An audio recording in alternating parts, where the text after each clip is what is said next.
great. Thanks for having us over here. Absolutely. Yeah. Adam Connell, Constitution Improvement. He spoke on the phone, but glad you could be here, and thank you for doing this. You guys are doing a great job. I really appreciate it. Hey, Ken, how are you? Good to see you. Absolutely. Thanks for coming.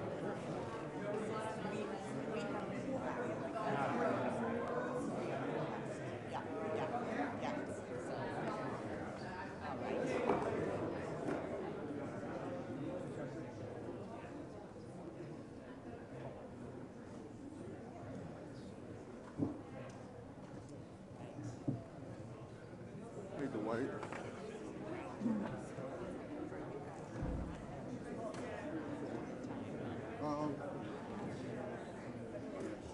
All right. Well, I'll just step out.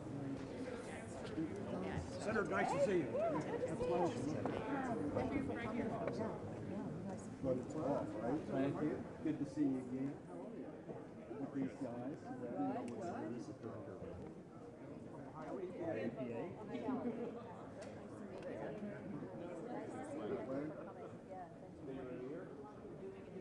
West Virginia. I'm 14 miles away from Logan. And these are all the Ohio River guys. Okay. You good? Haven't seen in a while. Double check the camera is locked. It's locked.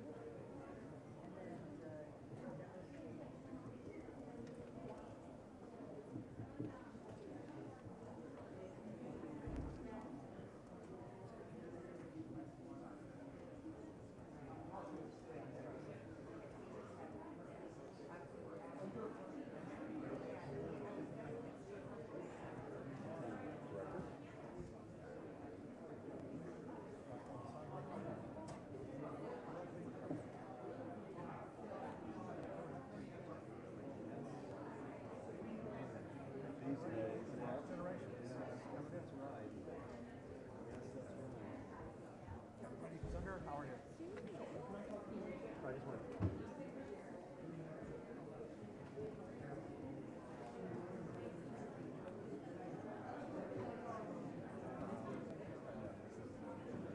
This is the only time we've needed a big room. Mostly people are like snoring in here. Well, we were relying on what you were doing because I was talking to the water, the West Virginia water system. Chicken Lake, where they got messed up. They take out, and then we got all that rain. What did they end up doing? They ended up taking out the power. They did. Yeah, and I mean, it didn't cause us. It's such a big example of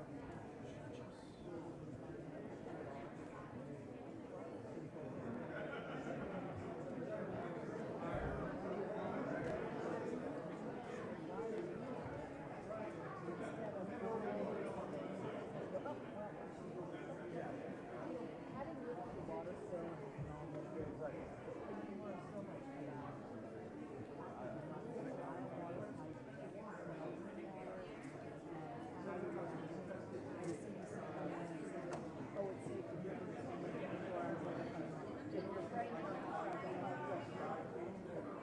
That's what brought me. Is it? I'm the vice president of water utility. Oh. We're getting all the president is all the customers questions. Yeah. And was in spots. I Jarring event for us. can help. I can help. Purpose all of what It's an effort. yeah.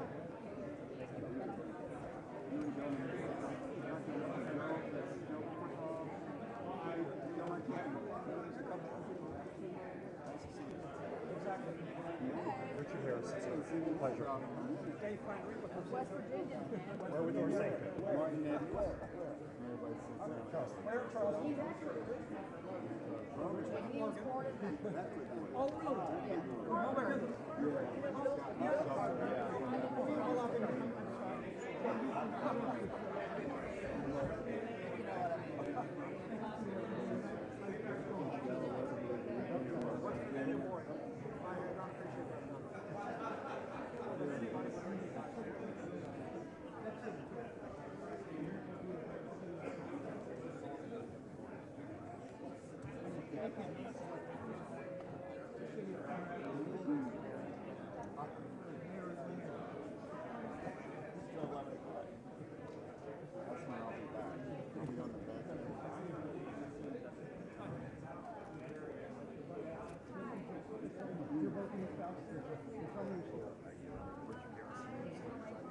Well, I don't even know what. Change the way. What's up, boss? I'm back down the line. All right. Are you ready?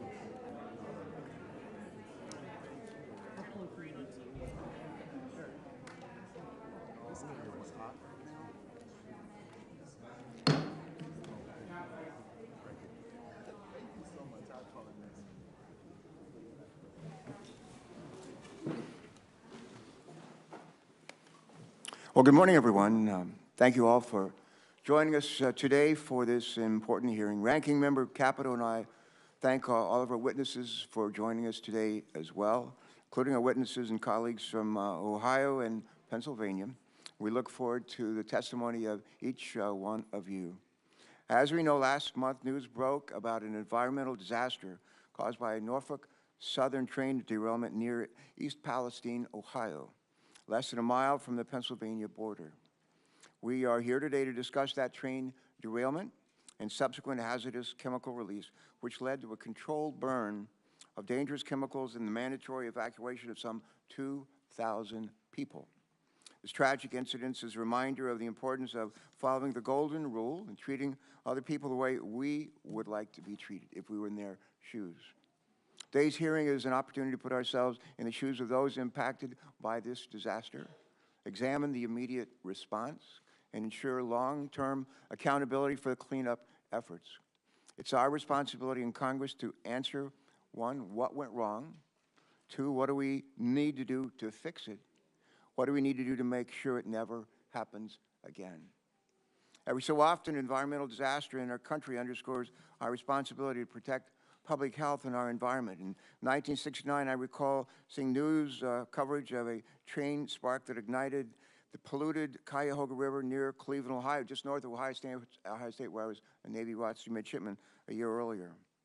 As our nation watched a river engulf in flames, it served as a wake-up call to better protect communities from hazardous substances and to take responsibility for cleaning up environmental disasters. This movement helped lead to the creation of the Environmental Protection Agency, which has broad bipartisan support, broad bipartisan support. My hope is that in the aftermath of the disaster in East Palestine, we can come together once again to identify solutions that will protect communities, improve safety, and restore trust. We must work together with our colleagues on other relevant House and Senate committees to strengthen our nation's rail safety regulations, ensure compliance with them, and prevent future incidents like this one from happening again. We also need to make sure that the impacted communities receive the resources and the support that they need. Our existing laws have allowed EPA to identify Norfolk Southern as a responsible party and began to hold the corporation responsible for the costs of the emergency response, as well as for the long-term remediation of this area. We want to hear from our witnesses today whether Norfolk Southern is meeting its obligations, including its moral obligations. In addition, we should note that responding to this disaster is a shared responsibility between different levels of government and Norfolk Southern.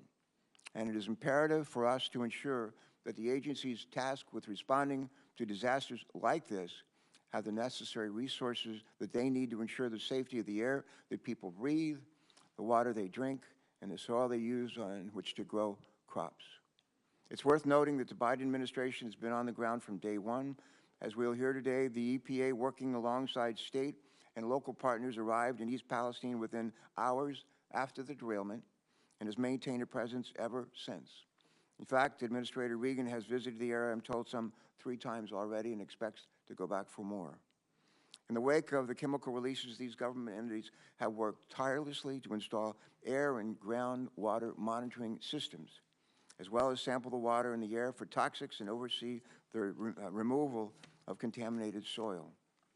Norfolk Southern appears to have cooperated with these orders and has agreed to pay for the environmental cleanup resulting from the derailment. However, the ultimate costs may exceed the immediate cleanup needs. And moreover, an apparent lack of transparency on the part of Norfolk Southern, at least in the early days of the response, has left some members of the community battling with mistrust and looking for answers. We're told that the company's failure to communicate directly includes information given to some first responders who were under the impression that only one car would be vented and burned rather than 5. And this miscommunication left first responders scrambling to ensure the public safety requirements of a much, much larger plume. We've also heard from some residents who were told it was safe to return to their homes, but are still experiencing ongoing health problems. Other concerns remain, such as loss of property values and the long-term impacts on the most vulnerable citizens, including children and the elderly. As I said earlier, today presents us with the opportunity to learn from this experience, address misinformation, and gain a better understanding of the long-term plan to protect public health and address the environmental impacts of this disaster. Just as we witnessed an earlier environmental disaster in Ohio 54 years ago that I've alluded to, a new generation of Americans is now waiting to see how their government responds today and in the days to come. This incident may well prove to be a defining moment in their lives as it was in my own. Let's do what's right, not only for the people at East Palestine, but for everyone who believes that those who transport potentially dangerous chemicals must take the necessary steps to protect our people and our one and only planet. And with that, let me turn over the rest of the opening statements here to my ranking member and my partner in so many ways, Senator Capito. Senator Capito. Thank you. Thank you, Mr. Chairman. Thank all of you for being here today. And I'm really pleased that we have the hearing and we have our fellow senators here with us as well. As you said, we're going to discuss the ongoing environmental response to a large-scale chemical spill resulting from a Norfolk Southern train derailment in East Palestine, Ohio, which is 14 miles north of the West Virginia border.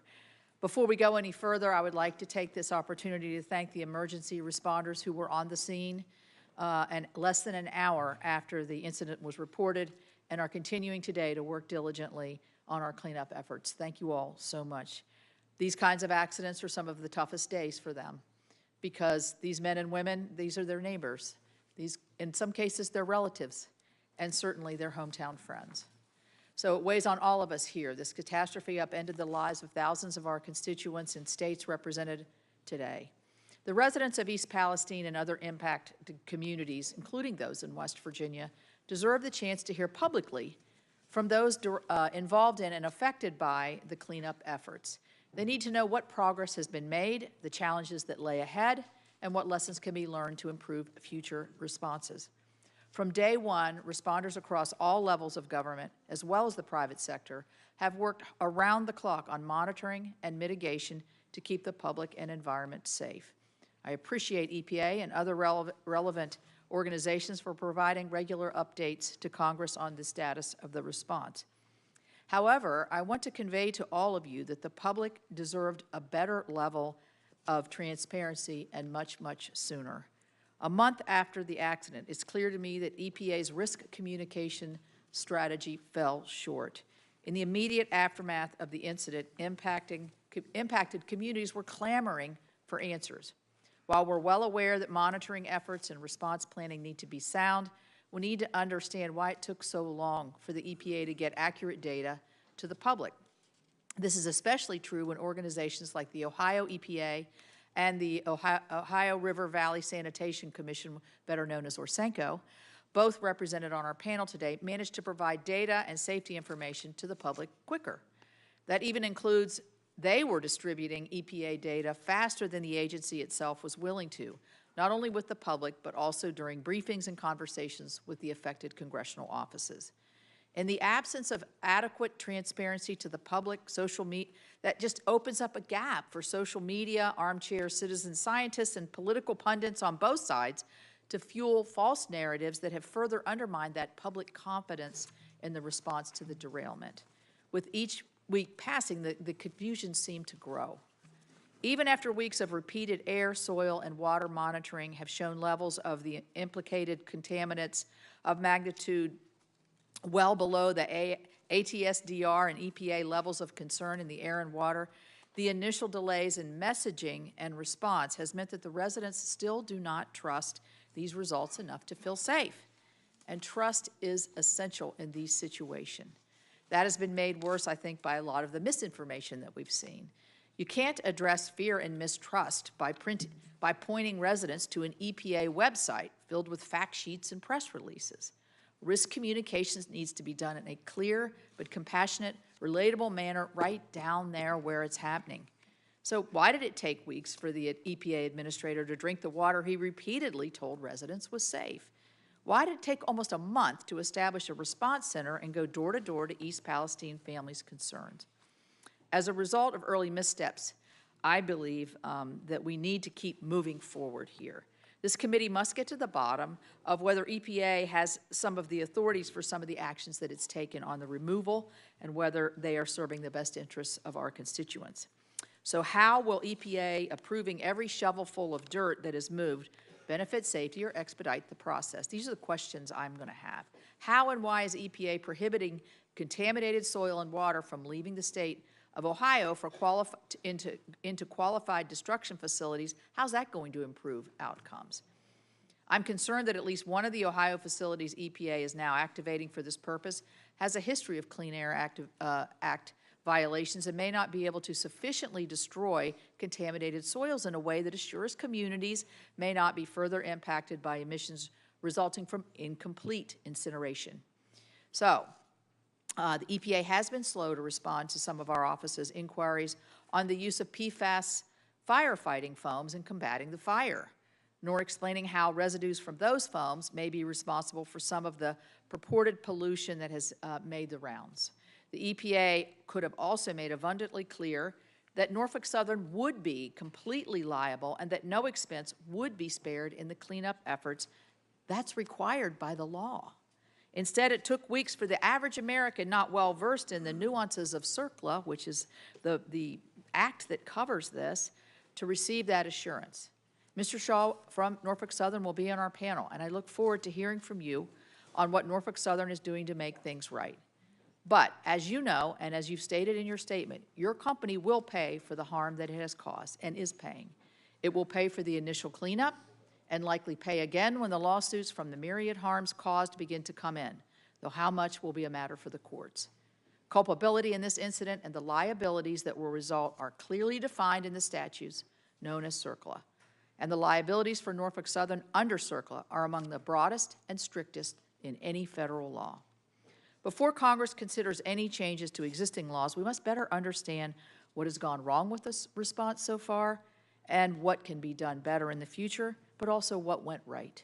So, to the residents of East Palestine and surrounding communities, your Congress hears you. Every American deserves to feel safe in their home and confident that the water that they drink and that the air that they breathe is safe. When something like this happens, God forbid, they should also be able to trust the federal government will be quick, deliberate, transparent, and clear in their response, and that guilty parties will be held responsible. I believe the environmental laws on the book are up to the task. So what has gone wrong? What has gone right? That's what we're here to talk about today. Thank you. Thank you very much. And let me now recognize Senator Jeff Merkley. Jeff is the chairman of the Subcommittee on Chemical Safety, Waste Management, Environmental Justice, and Regulatory Oversight. And we'll recognize him for his statement. Jeff, you're recognized. Thank you very much, Chairman Carper and Ranking Member Capito, for today's hearing. As chair of the Chemical Safety Subcommittee, it's absolutely critical we examine the impacts to public health and well-being of the people of East Palestine following this disastrous derailment of a Norfolk Southern freight train that was carrying tons of toxic and hazardous materials and certainly the impact coming from the plumes of smoke that burned for over 2 days. This tragedy demands accountability because future derailments will happen. Unless we learn the lessons of this incident, there will undoubtedly be more derailments with devastating impacts on additional communities. For years, my office has been hearing from Oregonians who are terrified about the risks of trains rolling down the tracks in the middle of their towns full of toxic chemicals. They remember when a Union Pacific train derailed in Mosier, Oregon in June 2016, spilling some 42,000 gallons of crude oil in front of a school, a massive fire, damage to the water and sewer systems, and the debris made their way into the Columbia River. And they remember the billowing tower of toxic black smoke that could be seen for miles and miles up and down the Columbia Gorge in an area blanketed in toxic ash. At that time, Senator Wyden and I pushed for huge improvements in track maintenance, improvements in the brakes, improvements in the tank cars, improvements in the pre-positioning of supplies to respond to disasters, and improvements in communications. But the progress was very limited. Since 2015, there have been 100 derailments of trains carrying hazardous materials, 1 per month. In this coming year, there'll probably be another 12 at this pace. As of 2017, around 1 million tons of hazardous materials is transported by rail every day. And that was the last year the numbers were released, and I suspect they're even higher today because we have growing supplies of toxic chemicals, particularly related to the plastics industry. We know the danger posed by these chemicals. We know that when they're going down the rails, there's the possibility of a disaster, but there's so much that can be done to limit the odds of disasters happening, and that's our responsibility. We need to recognize that when a derailment occurs and toxic chemicals like vinyl chloride are leaked, people are aware that these chemicals cause lymphoma and leukemia and cancers. And so they're absolutely, legitimately, extremely concerned, and many residents of East Palestine are complaining about all sorts of health issues.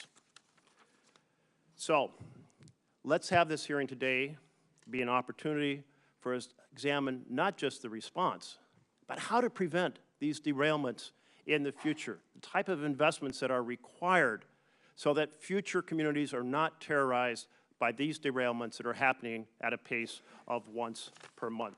Thank you very much, Mr. Chairman and Ranking Member Capito, for the opportunity to share those comments. Senator Markley, thank you so much. Now I'm going to recognize Senator Mullen, the subcommittee ranking member, for his statement. Senator Mullen, you may begin.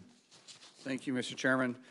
I want to start off by thanking everyone, including our 5 panelists, and Senator Brown, Senator Vance, and Senator Casey, for attending this hearing. The people of East Palestine have shown perseverance and bravery during the time that's understandably they're very anxious and upset about. In the aftermath of the derailment, the decision was made to burn hazardous chemicals leaking from rail cars out of fear of explosion. Since then, residents have reported headaches, coughing, fatigue, irritation, pain, burning sensations on their skin. People of East Palestine now fear their health, despite the EPA claiming that everything's okay. The public's trust in the government is near record low. Only 20% say that they trust the government to do the right thing. After the last 3 years, there's no wonder that the residents are calling into question about the response and advice the government bureaucrats is giving. The mixed messaging from the administration in the days and weeks after the tragedy has only added the fuel to the fire. Actions have consequences. Both the Secretary of Transportation and the Administrator of the EPA delayed their visit to East Palestine, says that when they got there, hey, it wasn't our problem. It was the previous administration and their deregulation that caused this. It's time for everyone to take responsibility. In contrast, I applaud the timely on-ground response efforts from the local residents and the first responders. The people of Ohio have truly come together to help neighbors in the time of need. In Oklahoma, we call that the Oklahoma Standard.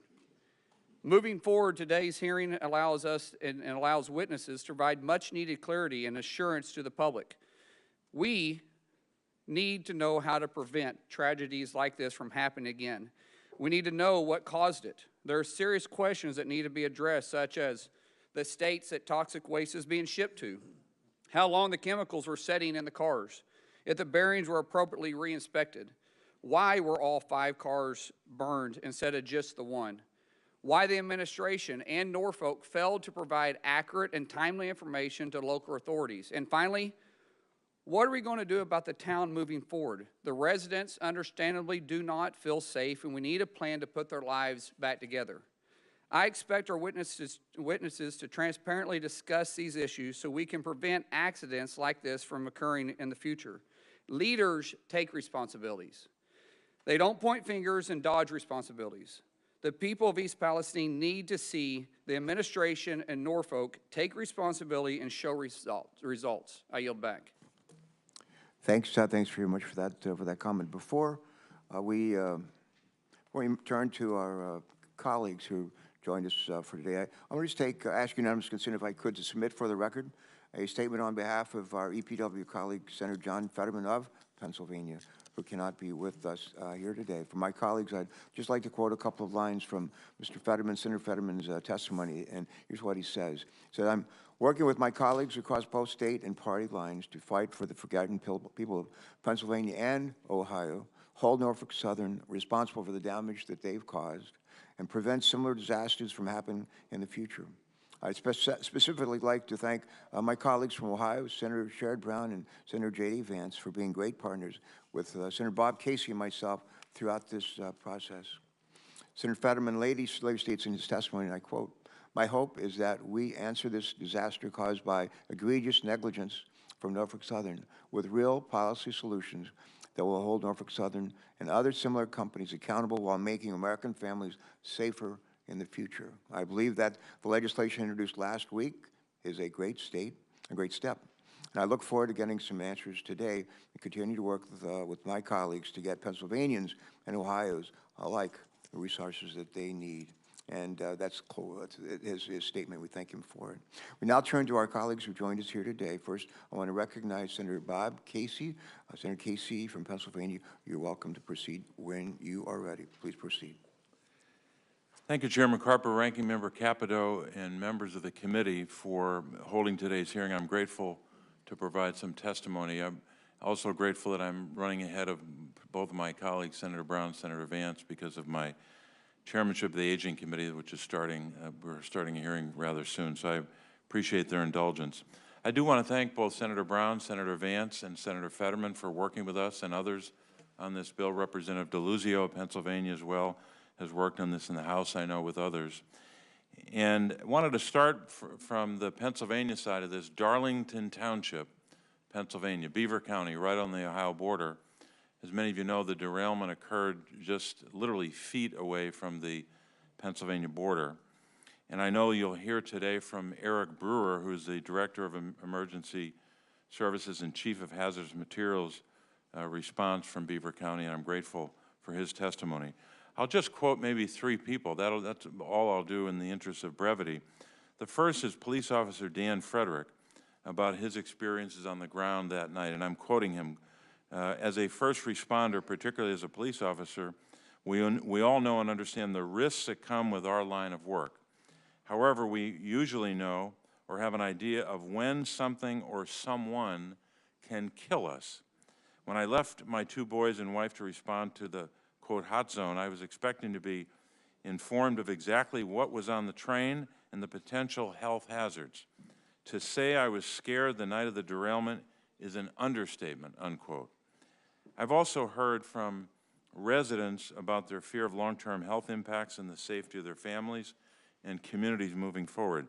Jenny Santana of Darlington Township said, and I quote, "I want to know it's safe to stay here. All the people deserve honest answers, and nobody's getting them. If it were your children and your children's lives in question, how far away would be safe? Please hold them accountable and make them help us," unquote. Farmers in the region, I've heard, and I know my colleagues have heard the same, are concerned as well. They want help from the Department of Agriculture. They want certainty that their crops and their livestock are safe and free from contamination, and that the food supply and their livelihoods are safe. Farmer and Darlington Township Chair Mike Carrion said, quote, we along with countless other local agricultural producers have years invested in telling our stories and developing relationships with our customers. The stories of working in harmony with nature to produce a superior product. This story was ripped to pieces on the day of the derailment. It's now our responsibility to do damage control for Norfolk Southern's negligence while absorbing revenue loss of canceled orders. The economics of our industry is very emotionally driven. Emotions are now being driven by perception and lack of information. We need testing. We need factual information. We needed this yesterday, and we're still not seeing that response, unquote. So these residents are scared, particularly the potential exposure that could lead to health impacts for themselves and their families for years. And we do have a response, at least for the future. We have a lot of work to do in the near term, But the future has to be about passing the Railway Safety Act that Senator Brown, Senator Vance, Senator Fetterman, and I and others are leading. It's bipartisan. That never happens around here on big bills, or rarely, I should say. It'd be a good start by Norfolk Southern to tell us today, in addition to what more they're going to do for the people of Ohio and Pennsylvania, tell us today that they support the bill. That would help. If a major rail company said, we support these reforms and will help you pass this bill. So that's what I think the people of both states deserve. And Mr. Chairman, thank you for this time, and I'm grateful to be first in line. Thanks very much. Thank you very, very much, Senator Casey. Next, we're going to hear from Senator Sherrod Brown from Ohio. Mr. Chairman. Sherrod Brown. Mr. Chair, thank you, and Ranking Member Capito, thank you, and Senator Merkley and Senator Mullen, thank you all for your thoughtful reflections and comments. I want to recognize Ohioans this morning and Vogel with the Ohio EPA, who has been on site many times, including, I believe, every time I've been there, and the residents of East Palestine who made the trip, mothers who talked about what this means to their family. They represent Ohioans in this tight-knit town in Columbiana County, which once made 80% of the ceramics in this country, tableware. They produced 80% for the whole country in this community. They've seen their jobs move overseas where companies pay workers less. That's been the story of far too many places in our states. It's the kind of community that's so often forgotten or exploited by corporate America. Now these Ohioans are worried about whether their water is safe to drink, the air is safe to breathe, whether their kids will get sick, whether their crops are contaminated, whether they'll still be able to do business and attract investment to the community. Like Senator Vance, in my visits to East Palestine, I've talked with residents, Mayor Conway, Fire Chief Drabick, business owners, parents. I've heard their fears for what this means for their town and fears for the future. All because a big corporation, Norfolk Southern, chose to invest much of its massive profits in making its executives and shareholders wealthy at the expense of Ohio communities along its rail tracks. East Palestine, Steubenville, Sandusky, and just a week ago, Springfield. The company followed the Wall Street business model. Boost profits by cutting costs at all costs. The consequences for places like East Palestine be damned. In 10 years, Norfolk Southern eliminated 38% of its workforce. Think of that. In a decade, they cut more than a third of their jobs. We've seen what the company did with their massive profits. Norfolk Southern spent $3.4 billion on stock buybacks last year, and we're planning to do even more this year. That's money that could have gone to hiring inspectors, to putting more hot box detectors along its rail lines, to having more workers available to repair cars and repair tracks. Norfolk Southern's profits have gone up and up and up, and look what happened. The NTSB is conducting a special investigation in Norfolk Southern and its culture, investigating 5 significant accidents since December of 2021, including 3 accidents that resulted in the death of a Norfolk Southern employee.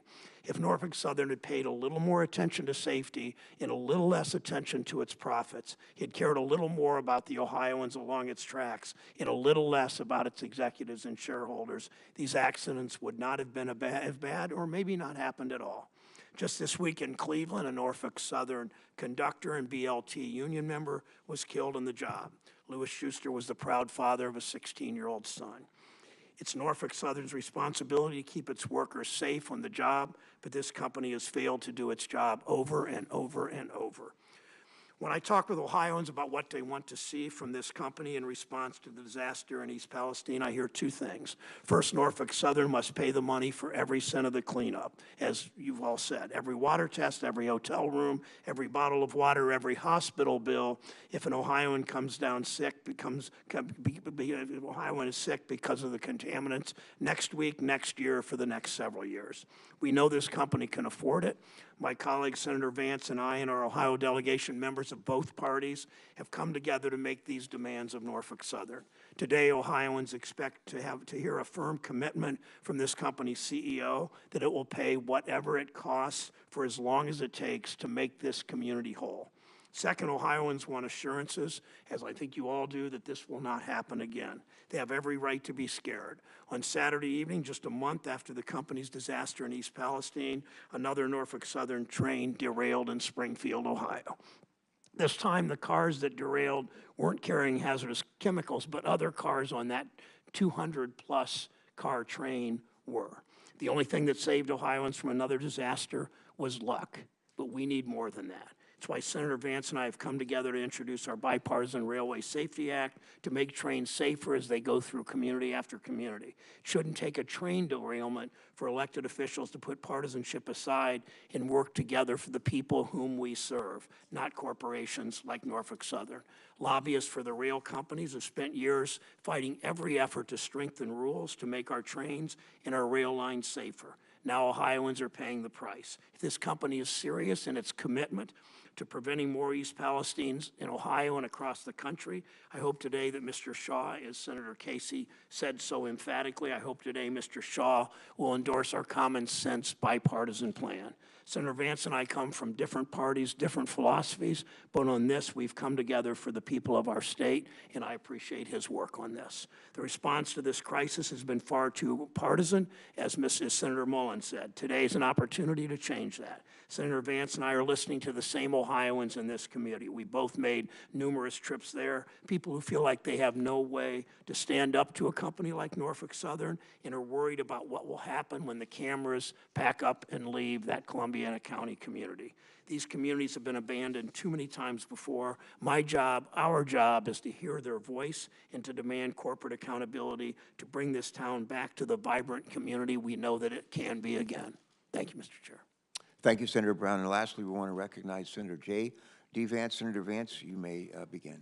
Great, thank you. So I want to start by acknowledging the people of East Palestine and Ann at the Ohio EPA who's done a great job on this tragedy, and just say that I think that our leadership, our media, and our politicians were slow to respond to this crisis, in part because a certain segment of our leadership feels like the people of East Palestine are a little out of style. They have the wrong politics, they're a little too rural, maybe a little too white, and I want to thank Senator Capito and Senator Carper, the chairman and ranking member, and all of you for paying attention to this, for caring about this issue, and for showing leadership on it. I think the most important message to the people of East Palestine is that we will not forget about them in the months and years to come, and I think this committee hearing reinforces that message, so it's very personally meaningful for me to be here. I want to also talk about something that hasn't gotten enough attention, but I think is an important part of what's going on the ground right now in East Palestine, which is the cleanup of the toxic chemicals that are in the ground, and they're still in the ground. Now, 2 weeks ago, I would have told you, and I said very publicly, that I was frustrated with Norfolk Southern from Allen Shaw on down for the refusal to dig up the railroad tracks and dig out the toxic chemicals, which is their responsibility to do. I am happy to report that it appears that Norfolk Southern has finally started to do the cleanup in earnest, but now the EPA is making it harder to get the materials out of Ohio in the first place into properly licensed facilities. Right now, as we speak, there are piles of dirt accumulating in East Palestine, piles of dirt filled with toxic chemicals that haven't been moved out of the state in a week. What happens if it rains? What happens if the very toxic dirt that we just dug out of the ground begins to seep back into the ground, causing problems for the air and water for the residents of East Palestine? We need leadership. We need the EPA to get on the ground and aggressively get this stuff out of East Palestine into properly licensed facilities. It's maybe the most important and most pressing thing that's confronting the community of East Palestine today. And again, I thank Ann for her leadership on that particular issue. After the cleanup, we're focused on the cleanup now, justifiably so, but after the cleanup, we need to turn to how to prevent this from happening, or at least how to make it less likely. I'm a realist. I recognize that you're always going to have accidents, but I think that we can make them less likely, and I think importantly, we can give our first responders proper notice when they're responding to these derailments when they happen. It is ridiculous that firefighters and local officials don't know that hazardous chemicals are in their community, coming through their community. In East Palestine, you had a community of largely volunteer firefighters responding to a terrible crisis, toxic burning chemicals without knowing what was on them. It's one of the things that the legislation that Senator Brown, Senator Casey, and Senator Fetterman and I have worked on together, and I thank them for their work on that issue. I want to talk I want to leave the committee with just a couple of additional thoughts here. I'm a Republican. I'm a pretty conservative Republican, and I worry that there has been a movement in my party and in my movement in response to the legislation that I proposed that would not hold Norfolk Southern or the rail industry accountable. I want to be explicit about that. Now, I'm not talking about returning, and this bill is not returning to the days of rate setting. The 1980s level airline and rail deregulation, I think in a lot of ways was good for consumers and good for the industry, but that doesn't mean we cannot have reasonable public safety enhancements in response to what happened in East Palestine. Now, I've talked to a number of my Republican colleagues, and nearly everybody has dealt in complete good faith, whether they like the bill or have some concerns about it, and these comments are not directed at them. Who they are directed at is a particular slice of people who seem to think that any public safety enhancements for the rail industry is somehow a violation of the free market. Well, if you look at this industry and what's happened in the last 30 years, that argument is a farce. This is an industry that enjoys special subsidies that almost no industry enjoys. This is an industry that enjoys special legal carve-outs that almost no industry enjoys. This is an industry that just 3 months ago had the federal government come in and save them from a labor dispute. It was effectively a bailout, and now they're claiming before the Senate and the House that our reasonable regulation, our reasonable legislation is somehow a violation of the free market. Well, pot, meet the kettle, because that doesn't make an ounce of sense. You cannot claim special government privileges. You cannot ask the government to bail you out and then resist basic public safety. Now, let me just say this. You've heard a lot of talk from my fellow Republicans, and I think that talk is very justified, that we are the party of working people in this country. There's been a big political realignment in this country over the last 30 years, a political realignment that, frankly, I've benefited from. We are the party of firefighters, of police officers, of the people who go to work, pay their taxes, fight our country's wars, and keep our communities safe. We are proud of that, and we should be proud of that on the Republican Party, but now we are faced with a choice. With this legislation and how we respond to this crisis, do we do the bidding of a massive industry that is in bed with big government, or do we do the bidding of the people who elected us to the Senate and to the Congress in the first place?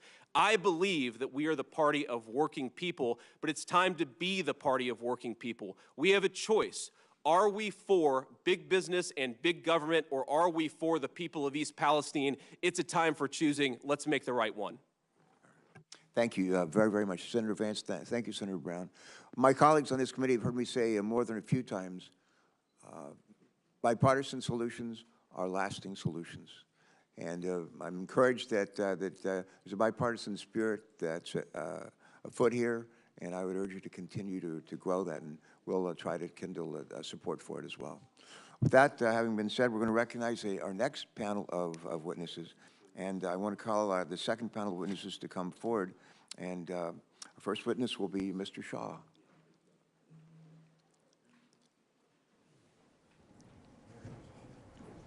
In addition to Mr. Shaw, we will be hearing from Debra, the Regional Administrator for Region 5 of the Environmental Protection Agency.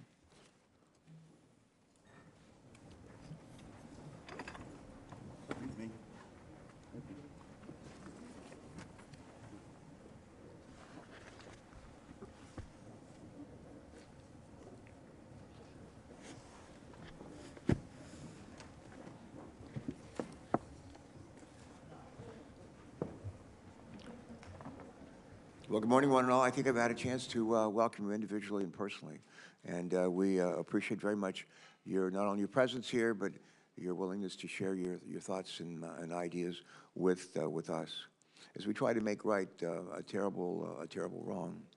We're going to turn to our first witness, and it's Alan Shaw. I appreciate the time you spent with me on the phone earlier this week. And Mr. Shaw, you may begin your testimony at this time. Thank you. Welcome.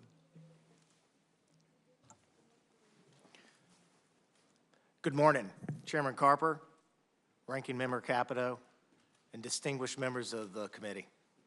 I appreciate the opportunity to testify before you today.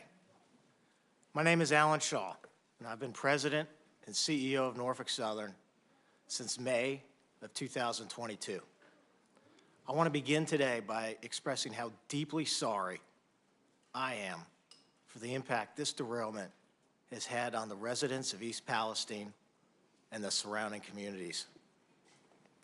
I've been to East Palestine many times over the past month.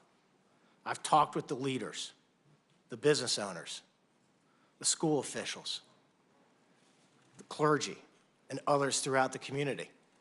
They've shared their stories and their concerns about the health of their families and the future of the community they love. I am determined to make this right.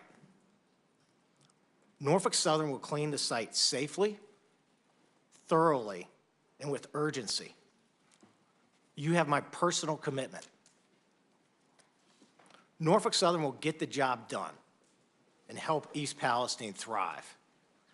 At the direction of and in collaboration with the U.S. EPA, state and local agencies, we are developing and implementing near and longer-term cleanup activities.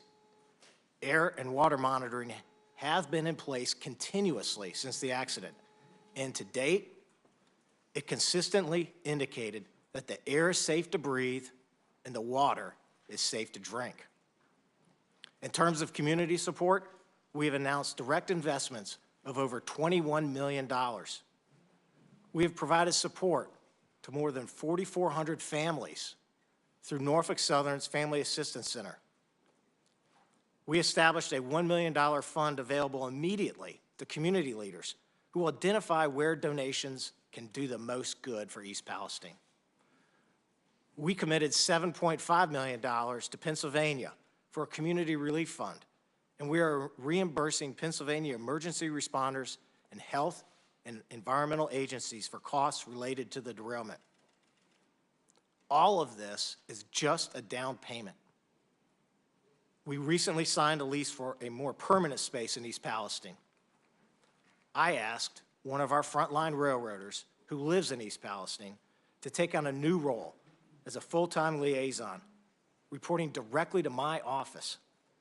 He is advocating for the community in my office and overseeing distribution of another $1 million.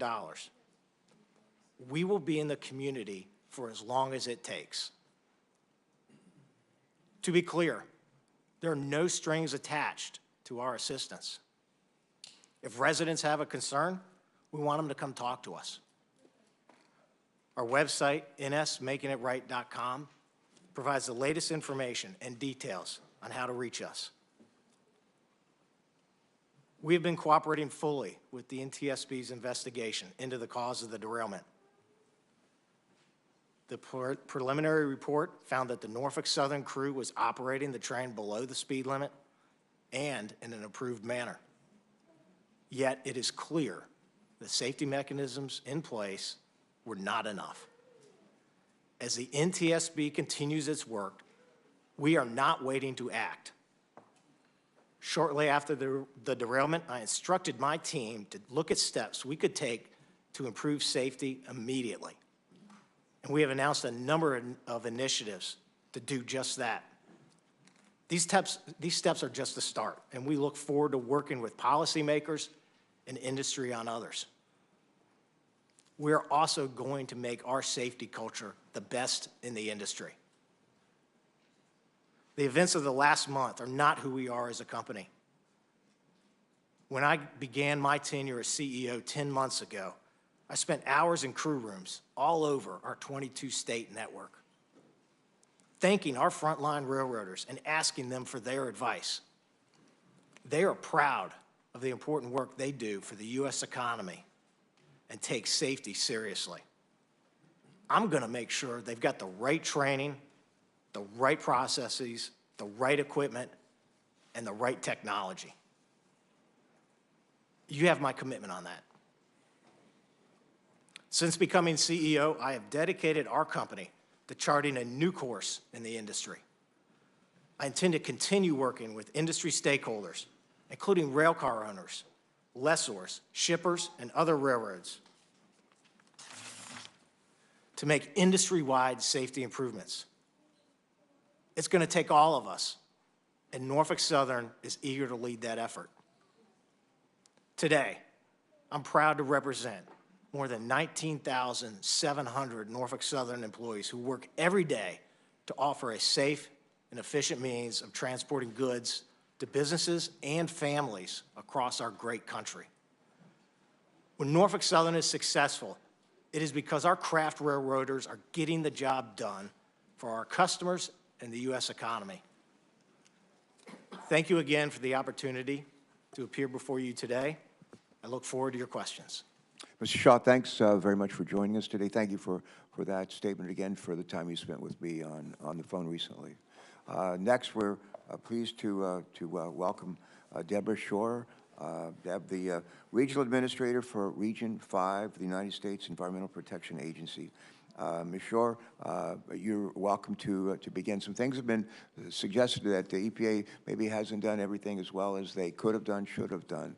My sense is that EPA was on the scene like within hours of the derailment, and not only have you been there, a constant presence, but we've seen our administrator, Michael Regan, be there, and he'll be there again. So it's important. I commend you for that, and we need for you to stay on the job, right on the scene. So thank you. You're recognized. Thank you, Chairman Carper, Ranking Member Capito, and members of the committee for inviting me here today and for the opportunity to address your questions. I want to start by affirming that EPA's mission is to protect human health and the environment so that all communities across America have clean air, clean land, and clean water. The health and safety of those who've been affected by the Norfolk Southern train derailment is a top priority for me and for EPA. That's why as soon as EPA was notified of the train derailment on Friday, February 3rd, EPA personnel were on site in East Palestine within hours to support our state and local partners who are in the lead for emergency response efforts.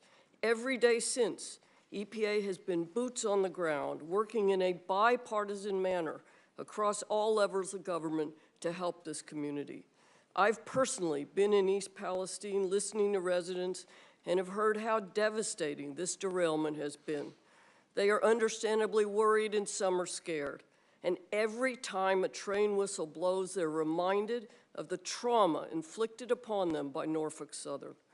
That's why we've used one of EPA's most powerful enforcement tools to hold Norfolk Southern accountable and to require the company to clean up the mess it made. I want to be abundantly clear. The residents of the greater East Palestine community are not alone. EPA is with them and will continue to be with them for as long as it takes. Since the derailment, EPA has been leading robust air quality testing using state-of-the-art technology in and around East Palestine. We're currently conducting 24/7 air monitoring at 21 stations throughout the community. And I'm pleased to report that since the fire was extinguished on February 8th, EPA monitors have not detected any volatile organic compounds above levels of health concerns. While EPA is encouraged by the data, we also recognize that the people of East Palestine still question the health and safety of their community and their loved ones.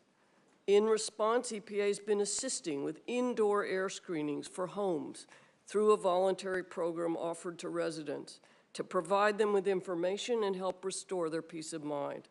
And as of March 4th, approximately 600 homes have been screened through this program, and no detections of vinyl chloride or hydrogen chloride have been identified.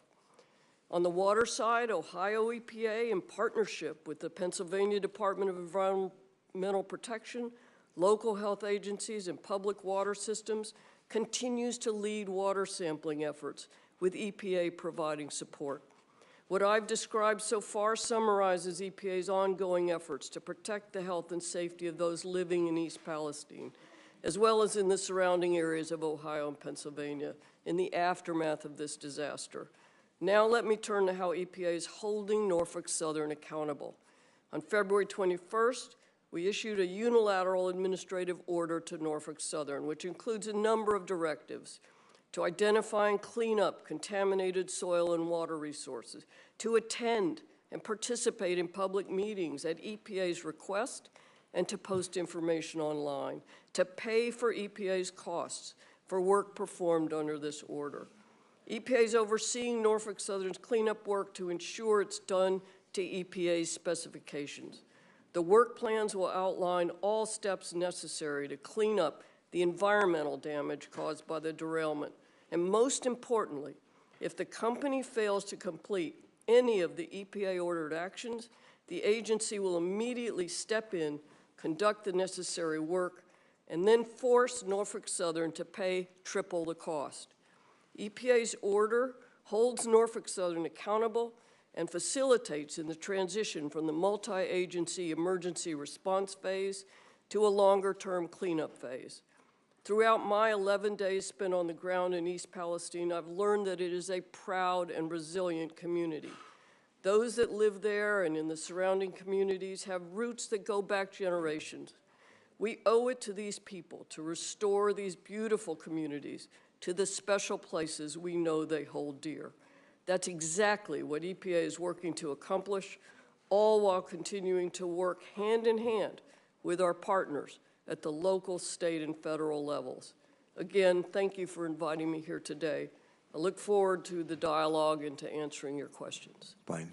Ms. Shore, thank you so much, and convey our thanks to your colleagues at EPA for being there right away on site and staying there right through even today, and keep it up. Everything I do, I know I can do better. I think that's true of all of us. So I would just say let's find ways to do even better going forward. Thanks. Ann Vogel, and then why don't you just start off your testimony with answering a question. Explain for folks who might be watching this, how do we have like EPA here, Region 3 EPA, and we have Ohio EPA? How is that? Just take a minute and explain that. It won't count against your time. Thank you, Chairman. Ohio EPA is the Ohio agency dedicated to protecting health and human health and the environment, similar to the work of the U.S. EPA, which covers the whole nation. Yeah, thank you. Go right ahead. We're delighted that you're here. Please proceed. Good morning, Chairman Carper, Ranking Member Capito, and members of the committee. My name is Ann Vogel, Director of the Ohio Environmental Protection Agency.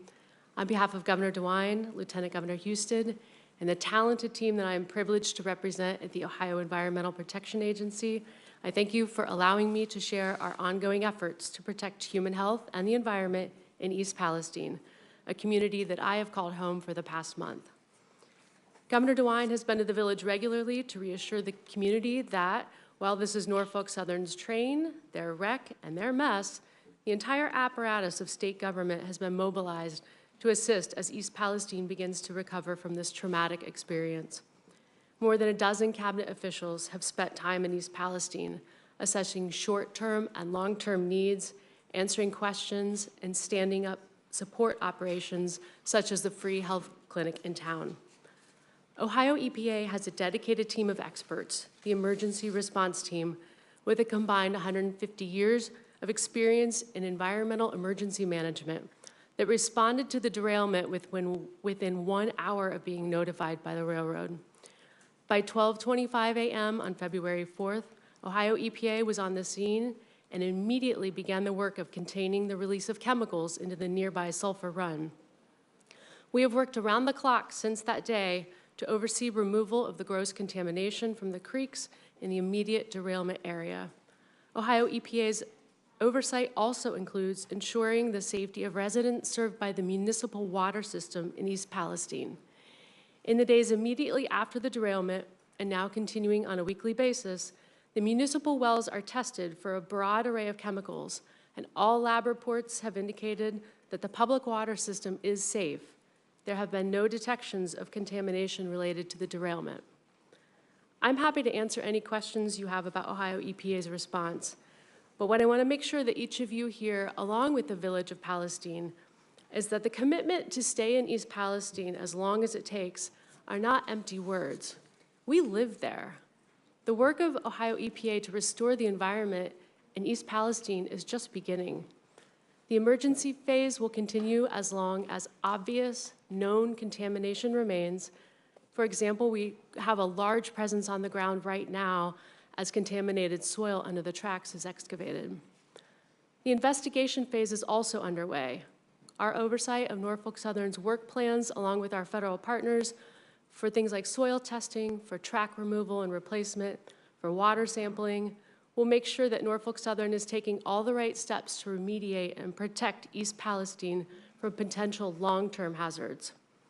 We have installed monitoring wells at the site of the derailment to test for potential contamination to groundwater now and in the future. We have installed sentinel wells for long-term sampling of groundwater. This is part of an early detection system that will tell us if contamination is approaching the municipal well field. We will test municipal water systems on a weekly basis, and we'll do that using our own labs. We will continue to be 100% transparent, sharing complete lab results immediately.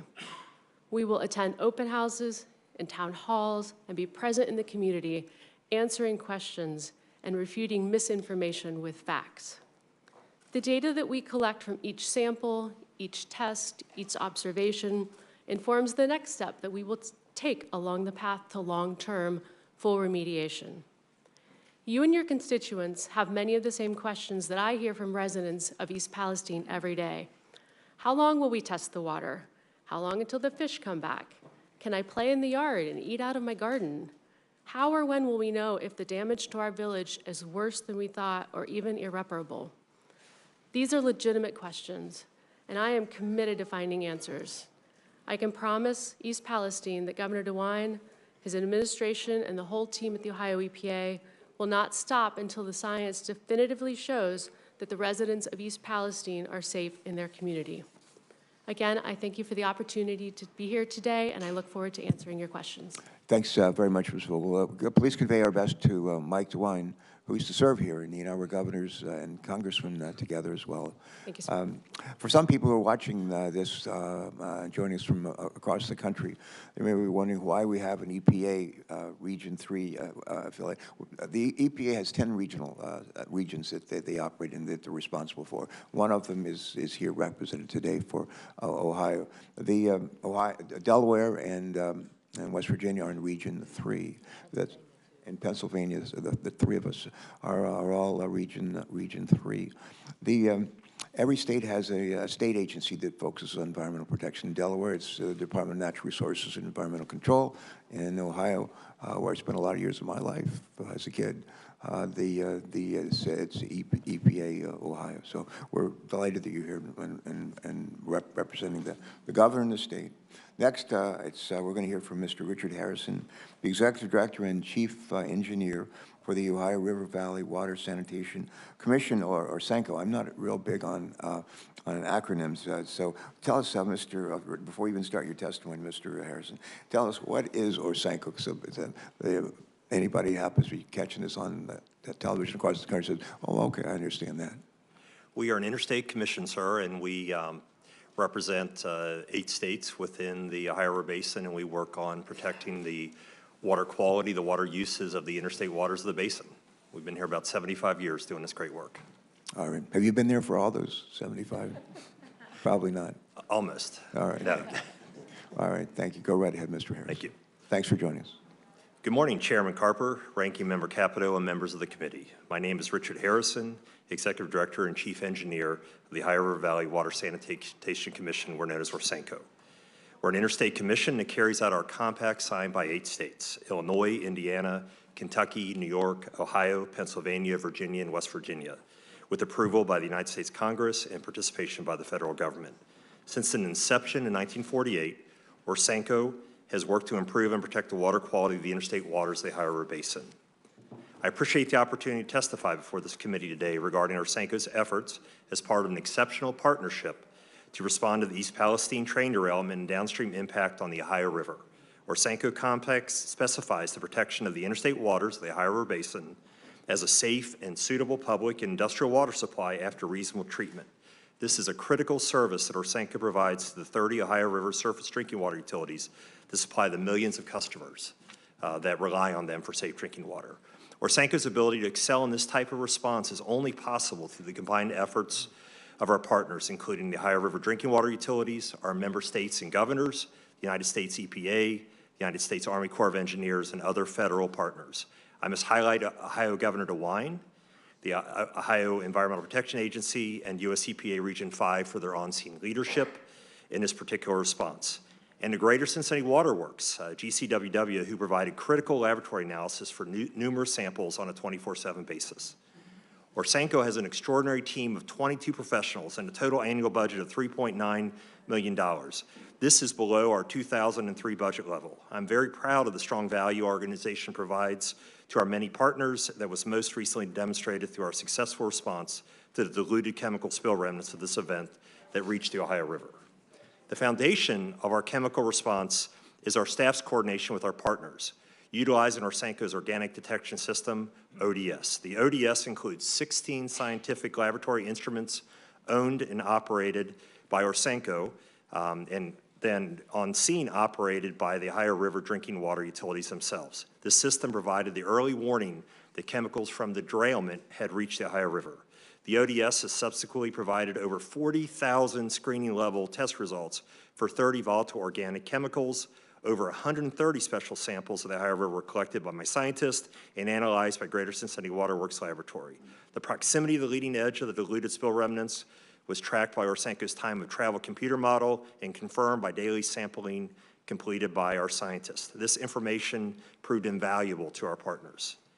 N-butyl acrylate, 2-ethylhexanol, and 2-ethylhexyl acrylate were detected through Orsanco's initial sampling efforts from the Little Beaver Creek, the tributary below East Palestine that feeds the Ohio River near the Ohio River and Pennsylvania border. As a result, we were able to calibrate 6 of our more sophisticated ODS stations to quantify any detections of these chemicals that may be found in the remnants. The Agency of Toxic Substances and Disease Registry, ATSDR, provided invaluable, timely provisional health guidance screening levels for these chemicals to determine what level might pose a health risk to finished drinking water. These screening levels were 560 parts per billion for 2-ethylhexyl acrylate and 200 parts per billion for 2-ethylhexanol. Our highest Ohio River detection for N-butyl acrylate was 4.3 parts per billion, and the analysis results for the other 2 chemicals were all below 1 part per billion. The ATSDR health screening levels and Orsanco's ODS and special sampling data analysis provided the scientific foundation for our conclusion that there were no Ohio River detections at any levels approaching a concern to public health. This information was tabulated, posted on Orsanco's website, and communicated to the public. Orsanco's ability to provide this high level of chemical spill response is dependent upon our ability to secure sustainable funding through the fiscal 2024 federal appropriations process. This includes the organics detection system. If the recent accident has taught us anything, it is that we depend on this system and our capable staff and partners to respond to threats to our drinking water supply. The current ODS equipment was last funded by Congress in 2009 and needs replacement at an approximate cost of $4.7 million. In short, Orsanco provided the level of service that our customers have depended on, and without this federal investment, this will be a challenge in the future. Let me thank the committee once again for the opportunity to testify today. Thank you. Mr. Harrison, our thanks to you and everyone at Orsanco for your testimony today, for being with us, and stay on it, please. Eric Brewer. Eric, welcome. I understand you serve as the Director and Chief of Hazardous Materials Response for Beaver County Department of Emergency Services, not that far from East Palestine. And Senator Capito's already mentioned just gave a shout out to the first responders who've turned out, and as a former governor who's spent a lot of time with the disasters of our own in the state of Delaware, we know how important the work of the first responders are. We're grateful for their service and sacrifice. So thank you. Please convey our gratitude. And with that, you're recognized to make your statement. Thanks. Thank you. Thank you for the opportunity to speak before you in reference to the emergency in East Palestine that's directly affecting the residents of Beaver County, Pennsylvania. This derailment occurred just under 1,000 feet from the Pennsylvania-Ohio line. I'm Eric Brewer, Director of Emergency Services for Beaver County. I'm the appointed Emergency Management Coordinator, as well as the Chief of the Hazardous Materials Response Team. I've been with the department for 28 years. I'm speaking as a member of the community, as well as a first responder who was on scene the night of the derailment. My family's been in Beaver County for over 100 years. I was born, raised, and continue to reside there. I'm part of the community. I'm not an expert on air quality, water quality, or rail cars. Beaver County is located in southwest Pennsylvania, approximately 20 miles northwest of the city of Pittsburgh. On Friday, February 3rd, at about 9:15 p.m., I was contacted by the Emergency Management Director of Columbiana County, Ohio. She was en route to a train derailment near the county line and requested mutual aid from the Beaver County Hazmat team. 18 fire departments from Beaver County also responded to assist.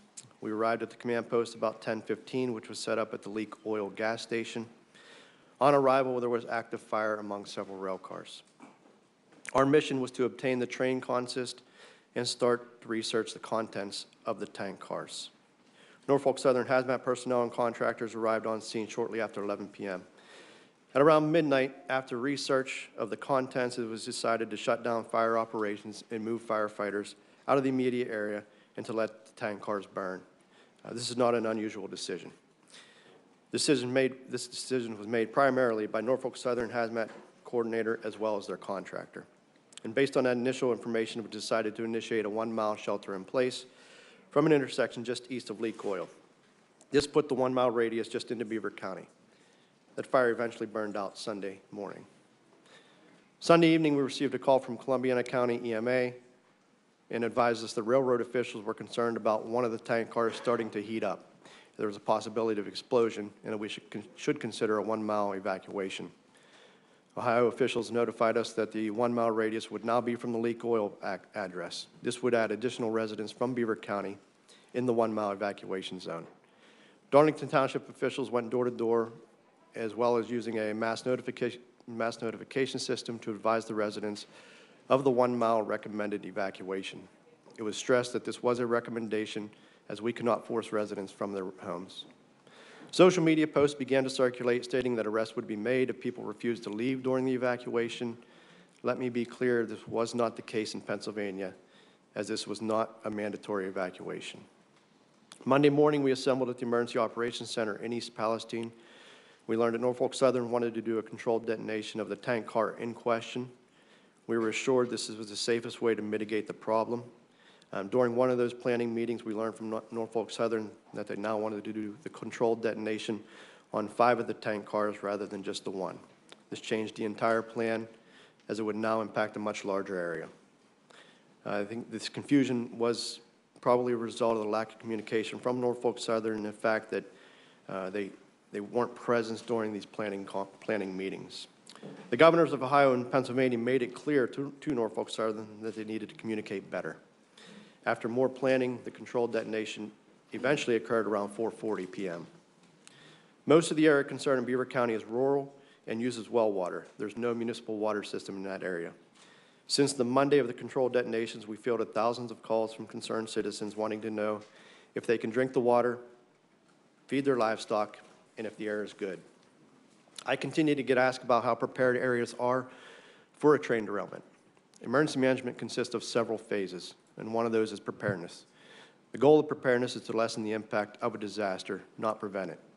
As Senator Vance said, there will continue to be disasters. However, we can lessen the impact through preparedness. Although it should not take an emergency such as this, I hope this is an impetus for better support of emergency management programs. Most emergency management programs across the country have outdated laws, are underfunded, and understaffed. In closing, this was a train wreck. There was not a script for this. There wasn't a binder for me labeled train wreck. Everyone needs to know we did the best we could with the information we had. And in the end, there were no responders were killed or injured during response. My message has been consistent. I want the residents and first responders of Beaver County to be treated the same as those in East Palestine. The cost of this emergency should not be a burden to the taxpayers of Beaver County, nor any of the local municipalities. Thank you. Mr. Brewer, thank you, and thanks again to you and really the good people who throughout this country are willing to get up in the middle of the night and risk their lives for the rest of us. Thank you very much. I'm going to ask some questions now. I'll turn it to Senator Capito for her questions, and we'll hear from some of our other colleagues. I don't ask a lot of yes or no questions, Mr. Shaw. I'm going to ask a few today, and I just ask you to answer them. We'll keep it short and just answer yes or no if you can. When I think about the train derailment and chemical disaster that continues to impact the people of East Palestine and surrounding communities, I can't help but think, what if this happened in my neighborhood to my own family? We have fairly heavy train travel, freight train travel throughout northern Delaware, and our communities are used to seeing those trains move throughout our state. What if they were burning toxic trains outside of our window in our community, damaging our air, our water, and possibly making my family and our neighbors sick? What if this disaster lowered the value of our home, our business, and I worked I'd worked my whole life to build, and I'd be honest, I'd be furious, and I think most of us would be, and we'd want to make sure that Norfolk Southern took action to make our families and our communities whole. My first question is to you are just simple yes or no questions. I got 3 of them, and I think the Americans, if they were here, if they get them all in this room, a lot of them would ask the same questions if this happened in their towns. Yes or no, will you commit that Norfolk Southern will be there for as long as it takes to make East Palestine, Ohio, Darlington Township in Pennsylvania, and the surrounding communities whole from this disaster, yes or no? Senator, thank you for that question. I understand that concern. That's the same concern that is shared with me by the residents of East Palestine and Darlington Township. I'm terribly sorry for the impact this derailment has had on the folks of that community. And yes, it's my personal commitment and Norfolk Southern's commitment that we're going to be there for as long as it takes to help East Palestine thrive and recover. That's my personal commitment. I take that as a yes. Thank you. That's the answer I was looking for. Next question. Will you commit that Norfolk Southern will compensate the people in these communities for possible long-term medical costs and economic damages resulting from this disaster? Yes or no, please. Senator, we're committed to doing what's right for the folks of East Palestine and the community. That's been my personal commitment since the day after this happened. I pulled my team together and I told my team, we are going to do more than less with the environmental cleanup, and we're going to do more than less with the citizens of East Palestine. And my third question is, yes or no, will you commit to paying for long-term medical testing for people in the impacted communities to ensure that anyone with known or suspected exposure to dangerous chemicals due to this disaster is monitored for adverse health effects? Yes or no? Senator, I'm committed to doing what's right. You know, we're going to be there today, tomorrow, a year from now, 5 years from now, 10 years from now. I've told the community that. I've been there in person. I've looked into their eyes. I've heard their concerns. I've been in their family rooms. I'm committed to that community, and so is Norfolk Southern. All right, thank you for that. My second question would be for Administrator Shore. I commend EPA. I want to commend its employees and leadership for being in East Palestine, and at least for the rank and file to be there within hours of the accident, and for the hard work that you and others have been doing every day since then to get the contamination cleaned up. I also commend EPA for continuing to listen and respond to the community's concerns, including adapting the monitoring and sampling to ensure that any adverse environmental impacts and possible significant health effects from this disaster are known and addressed. Administrator Regan's level of personal involvement here is, I believe, unprecedented in anything that I've seen in my experience. My question. So I think I know the answer, but I will ask you the same thing I asked Mr. Shaw, and that is, do you commit that EPA will be there for as long as it takes to protect the public health and environment of the impacted communities?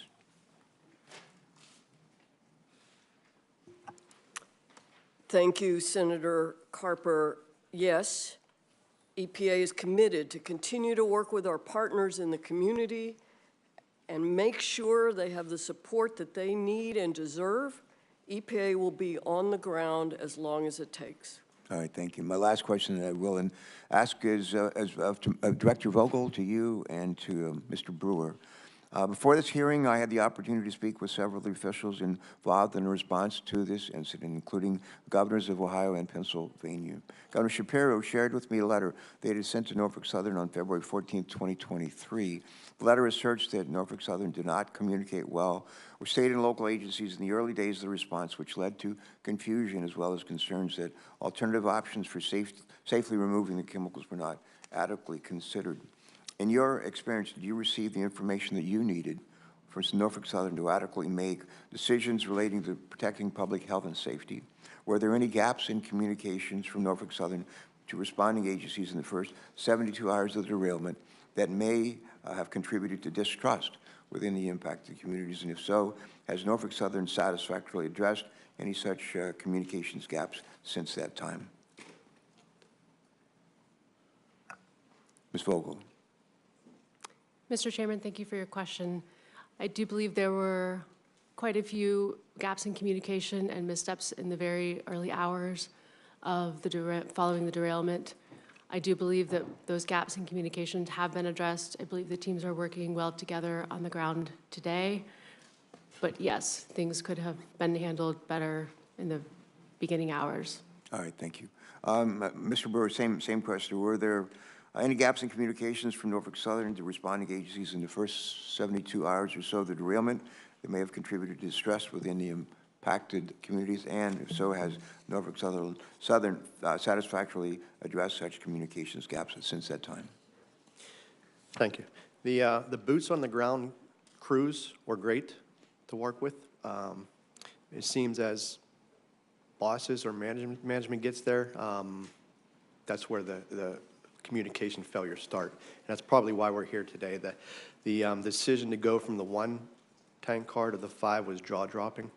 And that impact, just because of the impact it had. Since then, they did seem to get better, though. All right, thank you. Senator Capito, you're recognized for your questions. Thank you, panel. Yes, ma'am.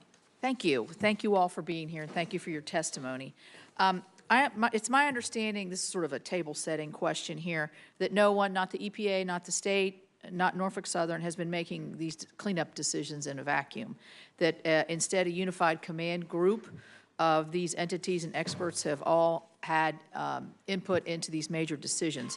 So for everybody who's here, could I have a show of hands or whose organization is represented in this unified command group? Do you have a comment? We used to be, up until like last week or so. Okay. EMA is involved, but it's Columbia. Okay, thank you. And then is that a fair assessment that I made forward, that these decisions are not made individually, they're made by the unified command? Just, you can shake your heads, yes, if you don't, if you disagree, you can shake. All right, thank you. So I mentioned in my opening statement, I want to go right to the EPA, to Director Shore, and thank you for being on the ground early. I commended you in my opening statement in your organization.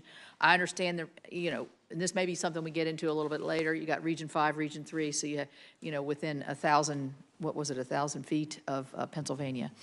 I'm concerned now about something Senator Vance talked about, and this is the hazardous waste disposal that we're seeing right now. Apparently, there are piles and piles of sitting there right now and not moving. And I understand that facilities in Michigan and Texas that received waste from East Palestine are some of the most qualified in the entire country. The U.S. Ecology Facility in Michigan, for instance, had already accepted 360 tons of soil and 3,000 gallons of liquid in full compliance with their permits.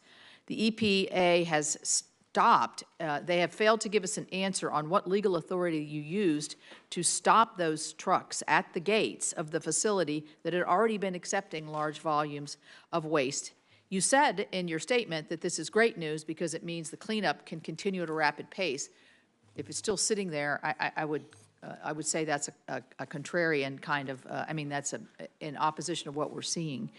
So all shipments of contaminated soils have been suspended on site to test for dioxins, something that should have possibly been done weeks ago, but there was an insistence, I think, that the dioxin concerns were not as severe as what now you're going back and testing.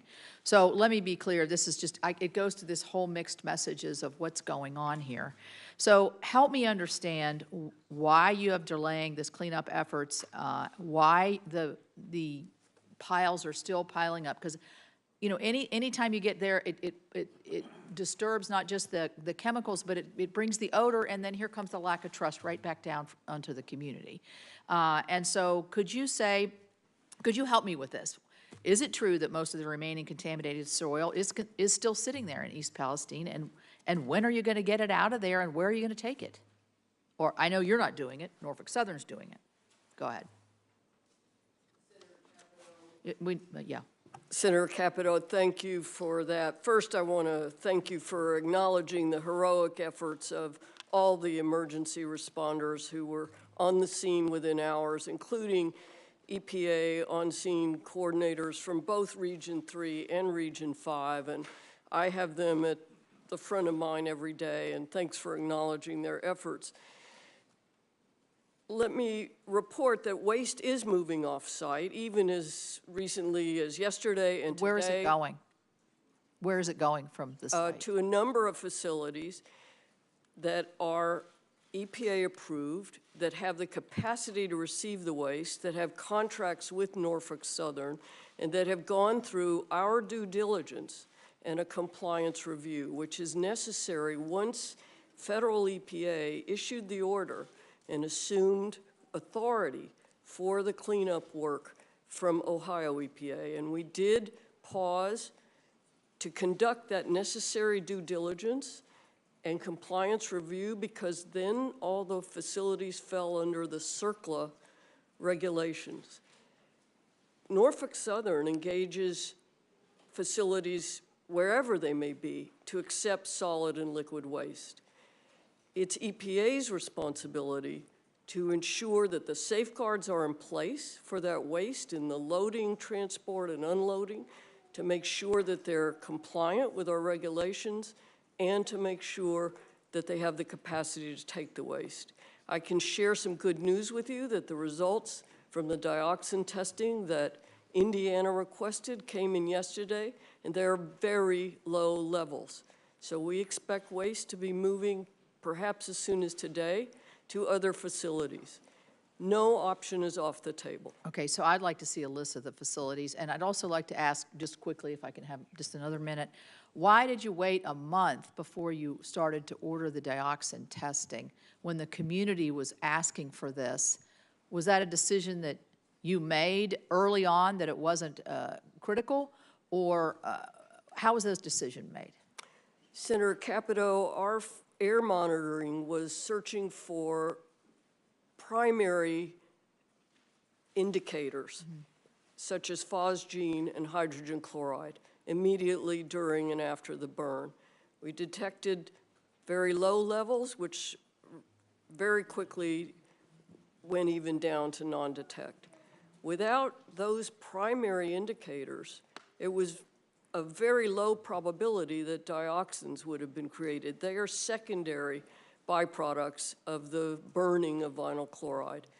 But we were listening to the community, and they expressed significant concerns about dioxins. Norfolk Southern has submitted a soil sampling plan.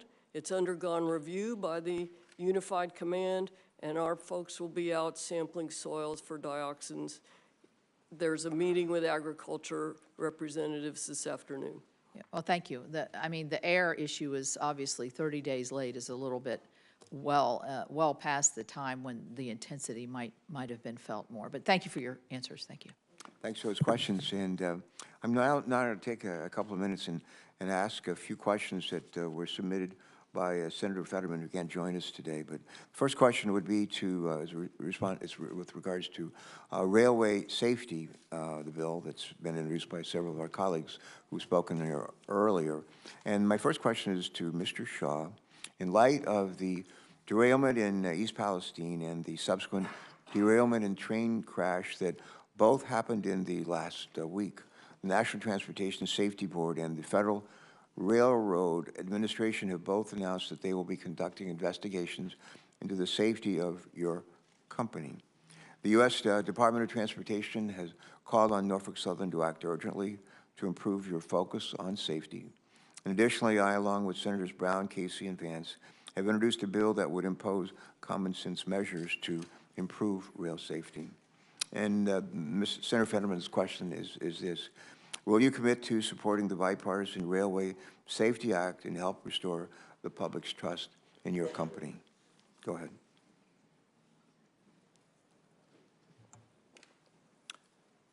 Senator, thank you for that question. We are committed to the legislative intent to make rail safer. Norfolk Southern runs a safe railroad. And it's my commitment to improve that safety and make our safety culture the best in the industry.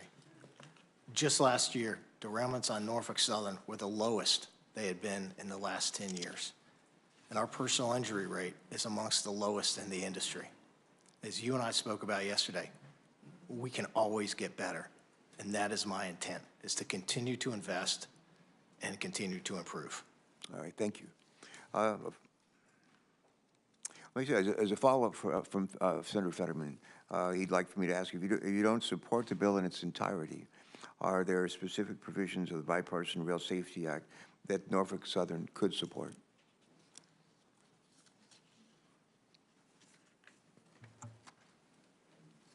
Yes, Senator, there are a number of provisions that we would absolutely support.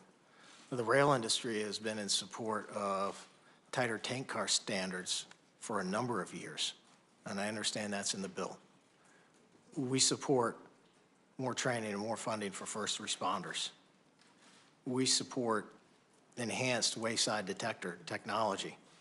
And in fact, Norfolk Southern is leading the industry in a number of ways. You saw just this week a 6-point safety plan that included a number of issues in which we're implementing immediately to improve safety, including installing more wayside detectors.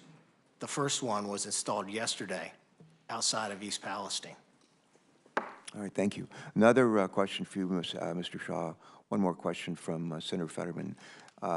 His staff has heard from local officials in Darlington Township that Norfolk Southern began giving inconvenience, that's in a quote, inconvenience stipends to individuals with an East Palestine zip code. After requests from Darlington, Beaver County, Senator Fetterman, along with Senator Casey and Congressman Delosio, Norfolk Southern extended the inconvenience stipend, but it's still not clear how wide that area covers. And Senator Fetterman asked, can you please clarify whether Pennsylvanians who left their homes after the derailment are entitled to this financial assistance from Norfolk Southern? Yes, thank you for that question. I'm, again, terribly sorry for the impact and the disruption that this has had on the local communities. I am proud of the fact that Norfolk Southern had established a family assistance center within 24 hours of the derailment. And we've assisted well over 4,400 families, including families from Pennsylvania. And earlier this week, we announced a much more comprehensive package totaling $7.5 million for Pennsylvania. And again, sir, that's just a down payment. All right. A follow-up to that, Senator Fetterman says he believes they need more insight into how Norfolk Southern coordinated with Pennsylvania agencies in the immediate response to the derailment. And while the national attention has been focused on the Ohio side, this derailment occurred less than a mile from the Pennsylvania border. Pennsylvanians live directly downwind from the chemical release and burn. Question, Mr. Shaw, again, it's Senator Fetterman's question. Why weren't the Pennsylvania Emergency Management Agency and Pennsylvania Department of Environmental Protection contacted until hours after the derailment? And is there a process in place to notify the relevant state agencies when a derailment of train cars containing hazardous materials occurs? If so, why hasn't this process been followed in this instance?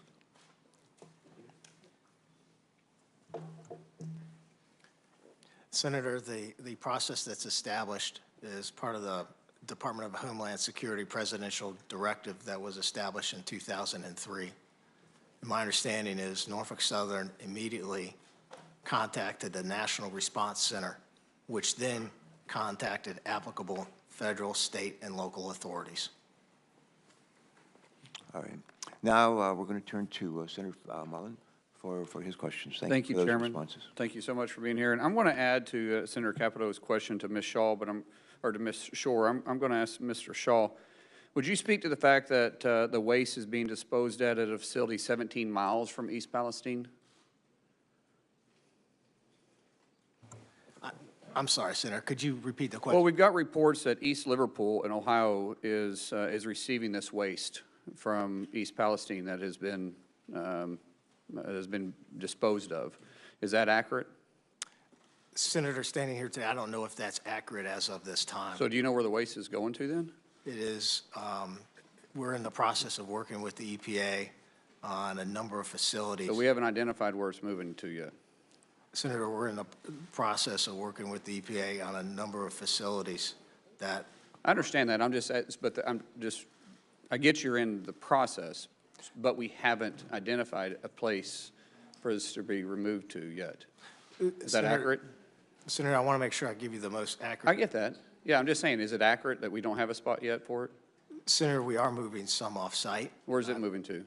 I'm happy to give you a list of those facilities. Could you do that for us, please? I appreciate that. Mr. Shaw, when the vent and burn process was being made, who made those decisions, and what was other considerations other than just burning it and letting the material burn off? Thank you for that question. The only consideration, Senator, was the safety and health of the community.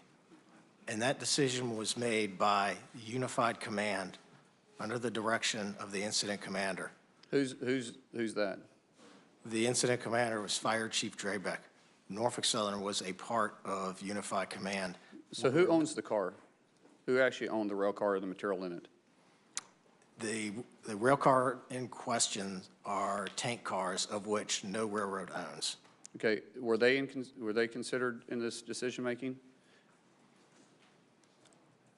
Are they responsible for the content of it and the car itself, for the maintenance and the material in it? Isn't that correct?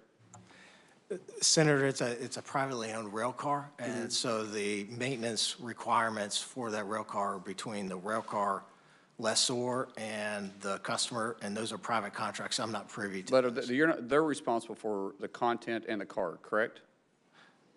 Making sure it's operating properly? Yes, sir. Okay, were they considered in this decision making? Considering it was their car, their design, their responsibility, were they part of that decision making on being able to vent it and burn it? Senator, the customer provided input. Were they in the room when the decision was being made? Because I've received reports that they weren't, so they weren't in the room? No, sir. Not to my knowledge. I just seen that kind of hard to believe, that considering that it's their car, it's their responsibility, and they weren't even considered before this decision to vent and burn it in the middle of a town. Doesn't that seem like possibly a mistake there? Senator, Unified Command was focused solely on the health and safety of the community. Right, so the people that was in charge of the car should probably have a say in that, to make sure we know the best way to dispose of it. My understanding at the time, from talking to experts, was that we were at risk of a catastrophic rupture that would have resulted in uncontrolled release of hazardous materials. But it's my understanding, and I haven't been able to clarify this, that the report that I received was the fact that the car was actually working properly at the time, but the car's owners, the ones that were responsible for it, wasn't consulted before it was burned off. Now, I haven't been able to verify that, but I'm asking these questions because that's the information that I received. And if that's the case, I think that's an area for improvement. Wouldn't you consider that? Senator, I can't comment on the accuracy of that report. I'm not aware of that. But I'm saying if it's accurate, if that was accurate, wouldn't you consider that's a place that we could probably learn from? I think the primary concern was the health and the safety of the community. Sir, I get what you're saying, and I'm not trying to be disrespectful to you. But I'm saying is if all parties that's responsible for that car should have been part of that decision-making, and because I believe they would probably be saying that they would be concerned too. I think everybody in this room will say that we're concerned about the health and safety of others. That's a gimme. So there's no point in repeating that. I'm just saying, how can we learn from this going forward? If they weren't in the room during the decision-making, and yet it was their car, and the report may be accurate that the car was actually working functionally correctly, because those cars are designed for this kind of incident, that the option to vent and burn may not have been the best option if we didn't consider all other options first.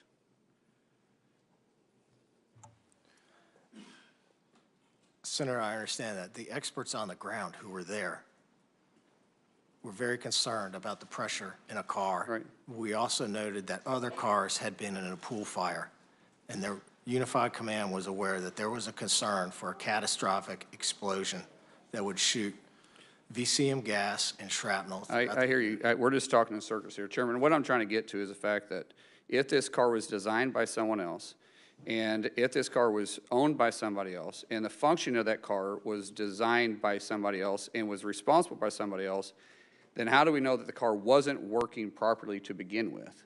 And that's a question that needs to be answered, because someone may need to be held responsible that made the decision to burn this off. Because some of this and a lot of this could have been prevented. With that, I'll yield back. All right. Thank you very much for those questions. And Senator Cardin, you're next. Thanks. Thanks for joining us, man. Well, first, Mr. Chairman and Ranking Member, thank you very much for scheduling this hearing. I want to thank all the witnesses that are at the table. And yes, I am very concerned that this was a preventable accident, preventable circumstance. The safety standards should have been able to deal with this. There needs to be full accountability. We need to make changes moving forward. We have concerns about corporate responsibility and decisions made at the corporate level. All that are areas that are of grave concern, I think, to every member of this committee. I represent the state of Maryland. The Ohio River may not flow through the state of Maryland, but its watershed does impact water in Maryland. So I'm interested, if I can, Mr. Harrison and Ms. Vogel, if I can get your understanding of how you're monitoring the quality of water as a result of this incident. What concerns me is that we have more extreme weather events that are occurring in our communities. And as you're doing your monitoring, what precautions are you taking for extreme weather events that are likely to occur, and the impact that that could have, not just on Ohio and Pennsylvania, but perhaps even on Maryland, as it relates to water quality or even air quality? Thank you, Senator, for that question. I will speak to the work Orsanco has been doing to protect the Ohio River drinking water supply, and it really hinges on our great organics detection system, which is a number of scientific instruments, including 6 that are GC mass specs, which are very sophisticated instruments. We've been able to calibrate those for the various chemicals that we were able to detect, and those continue to operate. So in addition to being able to utilize those for one-off sampling that we did as we tracked the spill remnants all the way through over 700 miles down the Ohio River, we're continuing to operate those. Actually, our drinking water utilities are continuing to operate those on a daily basis. And so that system remains in operation and will continue to be in operation as long as necessary. So we're able to detect those chemicals and any threads that might come through rain. I am involved in Unified Command, except for today, and we have anywhere from 2 to 3 meetings a day, and we are abreast of the on-site conditions that may occur. In last week's rain, for instance, we were able to demonstrate with our equipment that we did not detect any of the chemicals of concern. And in regards to groundwater sources? We do not work in the groundwater arena. Our compact focuses on surface water. Ms. Vogel, can you add to this? Senator Cardin, thank you for your question. We appreciate the work of Orsanco My team on the ground from AEP Ohio is sampling the surface water every single day. We're taking samples in 20 different locations. We have a website set up, an interactive map where you can see exactly where we're sampling and what we're sampling for. It's a broad array of chemicals of concern, but also volatile organic chemicals generally. We're posting those results. We're continuing to see dilution of the chemicals of concern. So I just want to be very transparent and say we will continue to sample as long as we find any detections, but it does seem to be fading. On the groundwater side, Senator, we've installed monitoring wells at the location of the derailment. We've also installed sentinel wells near Sulphur Run and Leslie, between them and the municipal well field, so that we will be able to test those on a weekly basis and know if there are any contaminants that might be approaching any groundwater or drinking water. And are you being totally transparent as you are doing this so that those of us that have concerns, particularly about impacts of extreme weather events, will be able to get contemporary assurances that the monitoring is being done? Yes, Senator. It's the #1 priority of the team on the ground to prevent any additional releases through rain events or, of course, from going any further than the initial contaminated area. That is our #1 goal with water management right now. But in terms of transparency, we're posting full lab results the minute we get them. The governor's very committed to being transparent and providing all of the information that we have when we have it. Thank you. Thank you, Mr. Chairman. Yes, and thank you very much for joining us today. I was told that Senator Ricketts is next in line, and if you're ready, I yield to you. Thank you. Thanks for joining us. Thank you very much, Mr. Chairman. And thank you to all the panelists for joining us here today. And, of course, Nebraskans are praying for the people of East Palestine and this terrible tragedy. We've got a number of railroads that go across our state as well, and so we're praying for a good outcome here with regard to the cleanup. Ms. Shore, I'd like to address my first couple questions to you. I'm sure you agree that Americans deserve timely and helpful updates when it comes to an environmental catastrophe, right? Yeah. She nodded yes. Okay, great. And you agree that Americans should be confident when they return to their homes that they're safe to return to, right? Okay. So what are some of the things that the EPA has learned from with your response here that you would use to be able to improve going forward with regard to, you know, we've heard how the people of East Palestine are not believing what the government's saying. What can the EPA do, or what have you learned from this to be able to help for the next incident, to be able to help the people of that community get the information, feels like it's safe to return to their homes? Thank you, Senator Ricketts. And first, let me say I bring greetings from your sister, Laura, who's been a longtime friend of mine back in Illinois. And to your question, we are still enmeshed in the cleanup of the derailment, and that's our primary focus. We need to clean up the site, get the contaminated waste out of there, and then focus on the longer-term remediation. There will be an after-action report, and we'll be able to drill in on what lessons we can learn and how we can do better. But right now, we need to clean up this site as safely and quickly as possible and ensure that the necessary safeguards are in place to protect human health and the environment. All right, thank you, Ms. Shore. Mr. Shaw, I'm going to ask you basically the same questions. So I'm sure you agree that Americans should have timely information when there's a catastrophe like this, right? Yes, sir. It's an emotional issue, and it was a devastating derailment for the folks of East Palestine. That's one of the reasons that we set up our Family Assistance Center within 24 hours and have served 4,400 families. We've also established a website, nsmakingitright.com.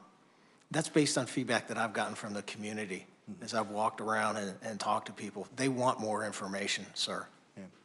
And so I'm sure you agree that people want to know when it's safe to go back to their homes as well.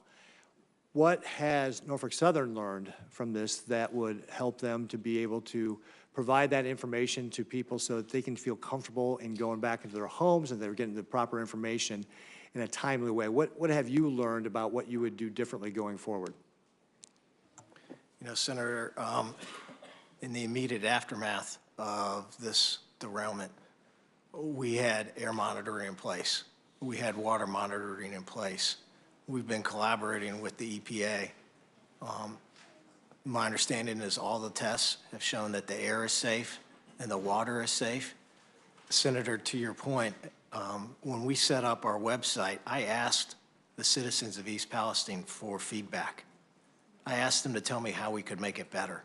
And what they have asked for is information on that website on the results of those air tests and the water tests. And Senator, I've also made sure that we point folks to the results of the Ohio EPA and the federal EPA air and water tests.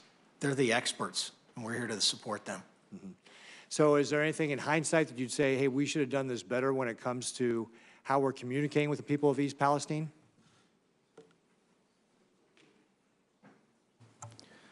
You know, Senator, there are always opportunities to improve communication. I was there very soon after the derailment. I immediately went to the Norfolk Southern's Family Assistance Center, and I immediately went to the Red Cross shelter. And I told them who I was, and I told them the company I represented. I made sure they knew that I was the CEO of Norfolk Southern. And I also made sure that I asked if they were getting everything that they needed from Norfolk Southern. All right. Thank you very much, Mr. Shaw. I yield back. Thanks, Veteran. And I think Senator Sanders, you're next. Thank you very much, Mr. Chairman. Let me thank the panel for being with us today. Mr. Shaw, you indicated in response to a question from the chairman that you, quote, "I'm committed to doing what's right," end quote. Well, I think all of us are committed to doing what's right, but the devil is in the details. Mr. Shaw, Wall Street, about a decade ago, in order to increase the profits they were earning in the rail industry, implemented a program called Precision Scheduled Railroading. The result of that is that Norfolk Southern reduced its workforce by almost 40% over 6 years. Meanwhile, in fact, Wall Street's goal was achieved. Profits soared for Norfolk Southern. You made over $3 billion in profits last year. I have been told by workers who work for your company and other rail companies that they are now being asked to do more work with fewer workers, and that includes safety inspections. So well before this disaster in East Palestine, we have been told about the potential safety hazards. Will you make a commitment right now to the American people that you will lead the industry in ending this disastrous precision scheduled railroading, which has slashed your workforce and made railroading much less safe? Yes or no, will you make that commitment? Senator, I understand your concern, and I share that concern. And if you'll permit, I have a couple points on that. I became CEO in May of last year. Ever since that point, Senator, we've been on a hiring spree. The number of employees at Norfolk Southern today is 1,500 more than it was this time last year. All right, you'll forgive me, I don't mean to be rude. We just don't have a whole lot of time. Yeah, I understand that, but you will not deny what you're trying to do is rebuild from the massive layoffs that took place. My question back to you again. Wall Street, not the industry, imposed this on the industry. Wall Street said we're not making enough money. Cut workers, cut workers, cut workers, even if it endangers safety. My question to you, very simply, sir, will you lead the industry in doing away with precision scheduled railroading? That concept. Senator, in December of last year, I charted a new course in the industry. And I said we're going to move away from a near-term focus solely on profits, and that we're going to take a longer-term view that's founded on our engagement with our craft employees who are so critical to our success. We were the first to pivot out of it. All right, well, let me jump in again. I apologize for cutting you off here, but when you talk about your employees, the entire country, I think, was shocked to learn a number of months ago that your employees, rail workers, who work in a dangerous job in all kinds of weather, had 0 paid sick days. Now, I know that is beginning to change, but I would ask you, given the fact that Norfolk Southern provided $10 billion in stock buybacks recently, can you tell the American people and your employees right now that in order to improve morale in your workforce, that you will guarantee at least 7 paid sick days to the 15,000 workers you employ? I do know you've made some progress. You increased paid sick days for some of your workers. Will you do what most Americans think is pretty obvious, that when you get sick, you get guaranteed paid sick days? Will you make that commitment right now to your entire workforce? Senator, with our latest agreement with our employees, which included a historic 24% wage increase and access to premium health care benefits, we immediately pivoted to talking to each of our local... I've been deeply involved. I introduced the amendment on the floor. I know the issue. But what I'm asking you right now, you provided paid sick days to some of your employees. I got it. Thank you. Will you now do it what we get here in Congress? Our employees get sick, they get paid sick days. Will you make that commitment right now to guarantee paid sick days to all of your workers? That's not a radical demand. It really is not. Will you make that commitment, sir? Senator, I share your focus on our employees. I will commit to continuing to discuss with them important quality of life issues with our local craft colleagues. In all due respect, you sound like a politician here, Mr. Shaw. It's not paid sick days is not a radical concept in the year 2023. I am not hearing you make that commitment to guarantee that to all of your workers. Clearly, we should have that for every worker in America. I'm not hearing that commitment. Will you make that commitment, sir? Senator, I'm committed to continuing to speak to our employees about quality of life issues that are important to them. All right. Well, I'm chairman of the Health, Education, Labor Committee. We look forward to having that discussion. One last issue. You talked about covering... Senator Graham, Senator Graham is waiting to ask it, so Bernie, if you just keep it really brief. All right, last question.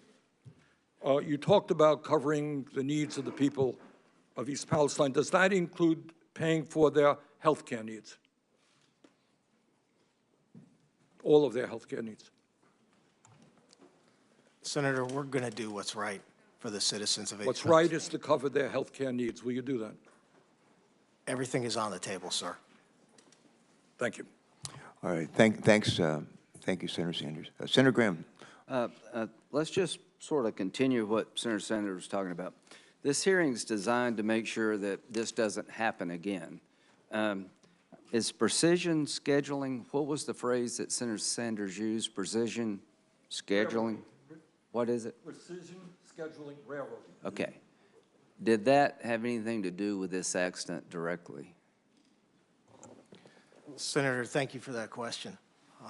The NTSB report said the Norfolk Southern crew did everything that they were supposed to do, and I personally thank them for that. Okay, so let's get back to what we're here for, is try to solve the problem in front of us.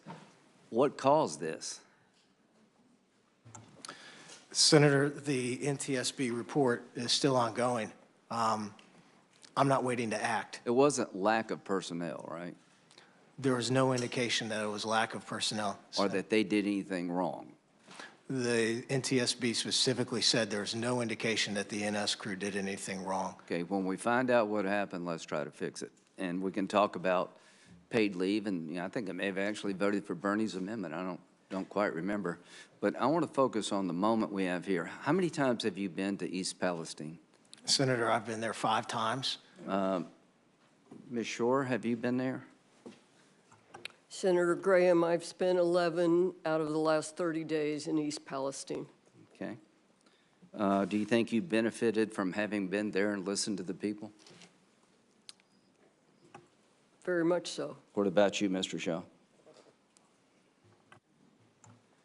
It's, yeah, it has really helped me. Yeah, it's good. I'm sorry? Yeah, it's good. That's a good Yes, answer. they are. Would you be willing to go to with President Biden if he chose to go there? Senator, I Would want you to, be willing to go with him if he asked you to go? Senator, I want to keep the politics. I'm not qualified. It's not a political question. The question is if the president asked you to go, would you go with him? I'll go with anybody who wants to go and help the community of East Yeah, Palestine. Ms. Shore, same for you? If I'm asked to go, I certainly will. Yeah, well, so I'm calling on the president to ask both of you, and go. What's the downside of talking to people about going through a big trauma? I'm not, you know, him going there doesn't fix all of the problems, but I think it's a step in the right direction, and I just wish he would go there so we could all work to solve the problem. The more we know, maybe I should go there. The bottom line is, would either one of you have a problem living there full-time, given the condition on the ground? Do you feel it's safe to continue to reside in this town? Mr. Shaw. Senator, the EPA and the Ohio EPA have very high standards, and I trust their testing. And would you live there, given what you've seen? yes, sir. Okay. I believe that the air is safe. I believe that the water is safe. There are hundreds of tests. Okay. There are millions of data points. Okay. They all point to the same thing. And I genuinely enjoy my conversations with the folks at East Palestine. Yeah, I'm sure they're traumatized, and every time somebody shows up, it's probably good. Ms. Shore, do you agree that it's a safe place to live? Senator Graham, science is EPA's North Star, and we follow the science. And I drunk the water there. I drink it every time I go to town. Okay. Because the scientific data shows that it's safe. Okay. As does the air. That's good. Ms. Vogel, you're from Ohio. Have you been there? I've been in East Palestine since February 3rd, with the exception of 5 days. Real dedicated effort here. Do you think you've been enriched by these visits? Has it helped you? Yes, Senator. Do you think you've learned more about the problem having talked to these people? Unquestionably. Would you have a problem living there now? I mostly do. You do have a problem living there? I mostly live there. Okay, Senator. but so you're okay? Yes, sir. Okay. My team well, and I that's have been there. good. Okay, good. Well, the so last month. let's do what we can to make sure it's safe to live there. Let's make sure that we help these people. If they have medical needs, let's meet them. And let's find out what happened and try to fix it the best we can. Does that make sense to everybody on this panel? Okay. So whether or not we need to change overtime laws, we'll talk about that. But what I want to do is make sure that this committee understands that if you live there, everybody here believes it's safe to live there. I feel better about that. That the railroad company, the people operating the train, are not accused of being at fault. So let's find out what happened and fix it. And again, you have two senators from Ohio. They're putting together a product. I want to help them the best we can. And I'll just end where I began. I think the president would serve himself and the country well to go there. So please go. So Graham, is that it? Is that it for you, my friend? All right, thank you. All righty. Before I turn to Senator Whitehouse for his questions, let me ask unanimous consent to enter into the record various materials detailing Biden administration's focus on safety and negligence to the community. We've heard allegations that the Biden administration is sacrificing safety. That's simply not consistent with what has happened in East Palestine or the Biden administration's numerous efforts to improve safety both before and since the accident. I want to ask unanimous consent to submit for the record various materials detailing the Environmental Protection Agency's immediate and ongoing response to the accident, as well as a document describing the Department of Transportation's immediate response to the accident, including the pipeline and hazardous materials safety administration activities.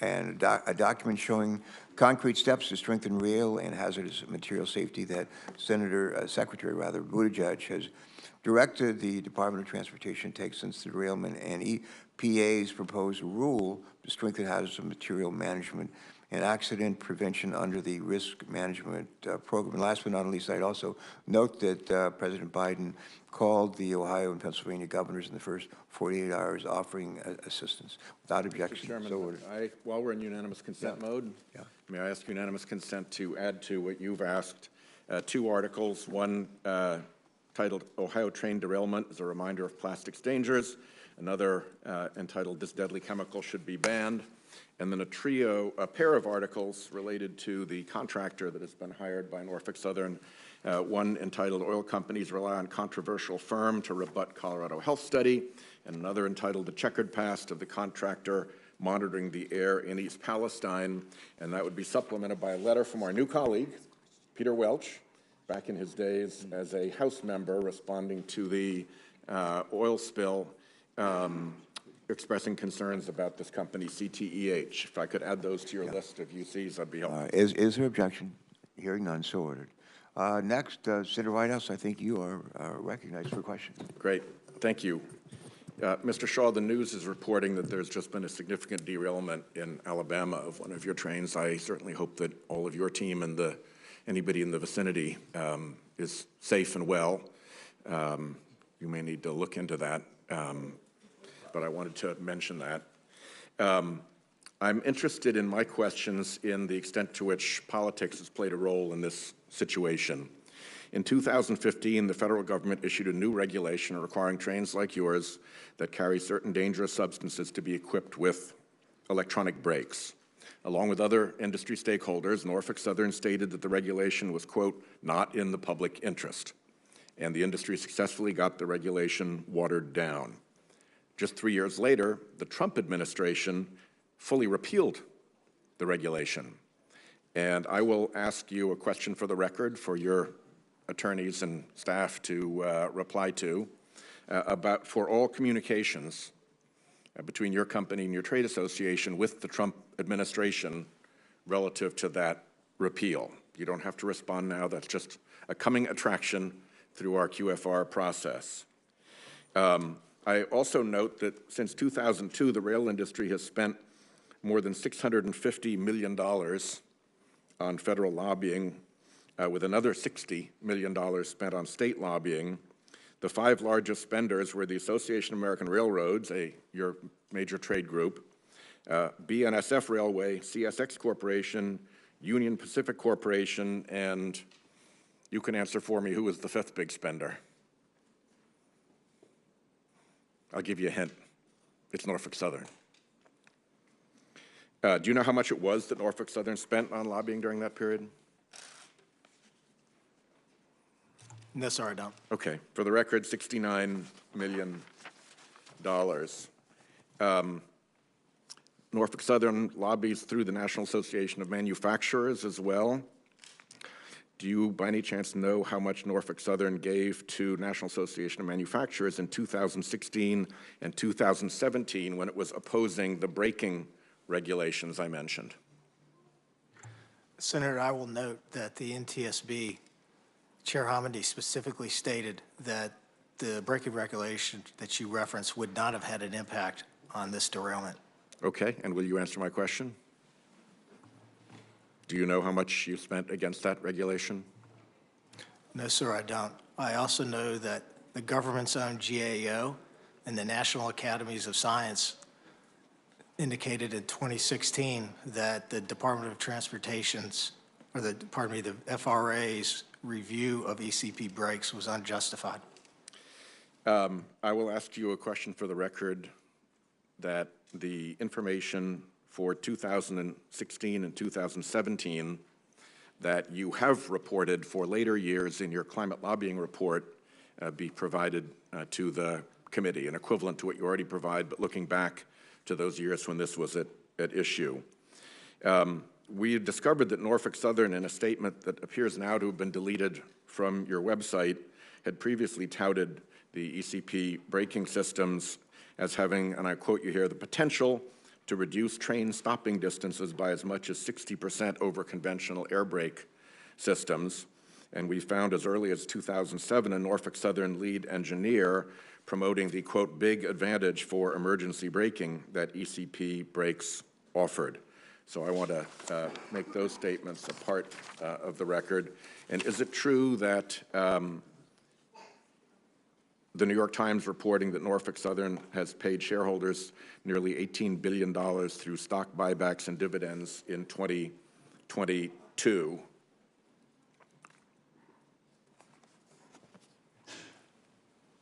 The New York Times is reporting what, sir? That Norfolk Southern paid its shareholders nearly $18 billion through stock buybacks and dividends in 2022. Sir, I have a different perspective on that. Or is the number right? No, sir. Setting aside your perspective? No, sir. Okay. Then let me add to my QFR list your view of what the accurate number is as opposed to the New York Times number. All right? My time is pretty well up, Mr. Chairman, and I hope we can get prompt and complete answers to those QFRs. Thanks very much. All right. We look forward to your responses on QFRs, questions for the record, and we'll talk more about that before we conclude. Thank you. I think next is Senator Merkley and then Senator Markey, not to be confused with one another.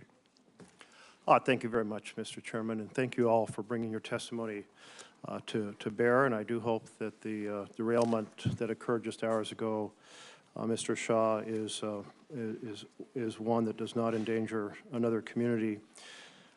Back in 2016, Senator Wyden and I were very involved in pushing for improvements in safety after the derailment endangered the town of Mosier in Oregon. And we found out how much the industry resists improvements in safety. That following year, Norfolk Southern was invited to participate in a conversation with the administration, and they submitted a 23-page submission of rules and federal guidance of things that they wanted safety regulations to be removed. Now, you've noted you're turning over a new leaf in this regard. So can we count on you and your team of lobbyists to push for safety improvements rather than lobbying against those improvements?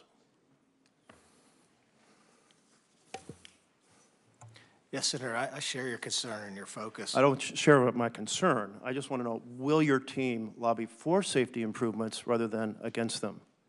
Senator, we will continue to follow science. We will continue to follow data.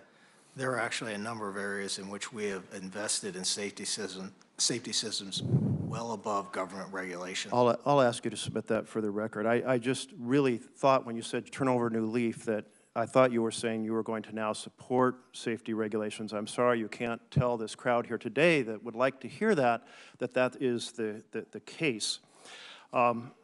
3 years ago, Norfolk Southern cut 5 positions in East Palestine that oversaw maintenance of equipment detectors that are used to determine or monitor boxes that measure, sometimes they're called hot boxes, that measure things that are going wrong on the track, including bearing temperature.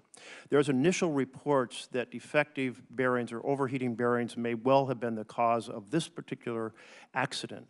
Will you pledge today to quit eliminating positions and sensors that oversee track conditions, like removing the folks who monitor the hot boxes, and instead add and support those monitors so that when there is something like an overheating bearing, it gets detected and the train gets stopped rather than crashing or derailing?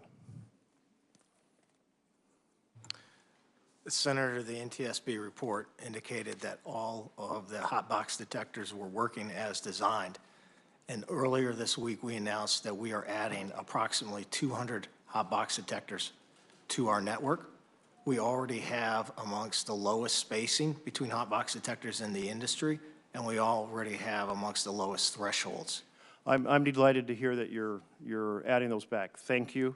It's also important to recognize those boxes actually have to be monitored, and it's the 5 positions for monitoring them that were eliminated. So I hope in response to the committee, you'll also be able to note how those are being monitored and how that monitoring can be improved.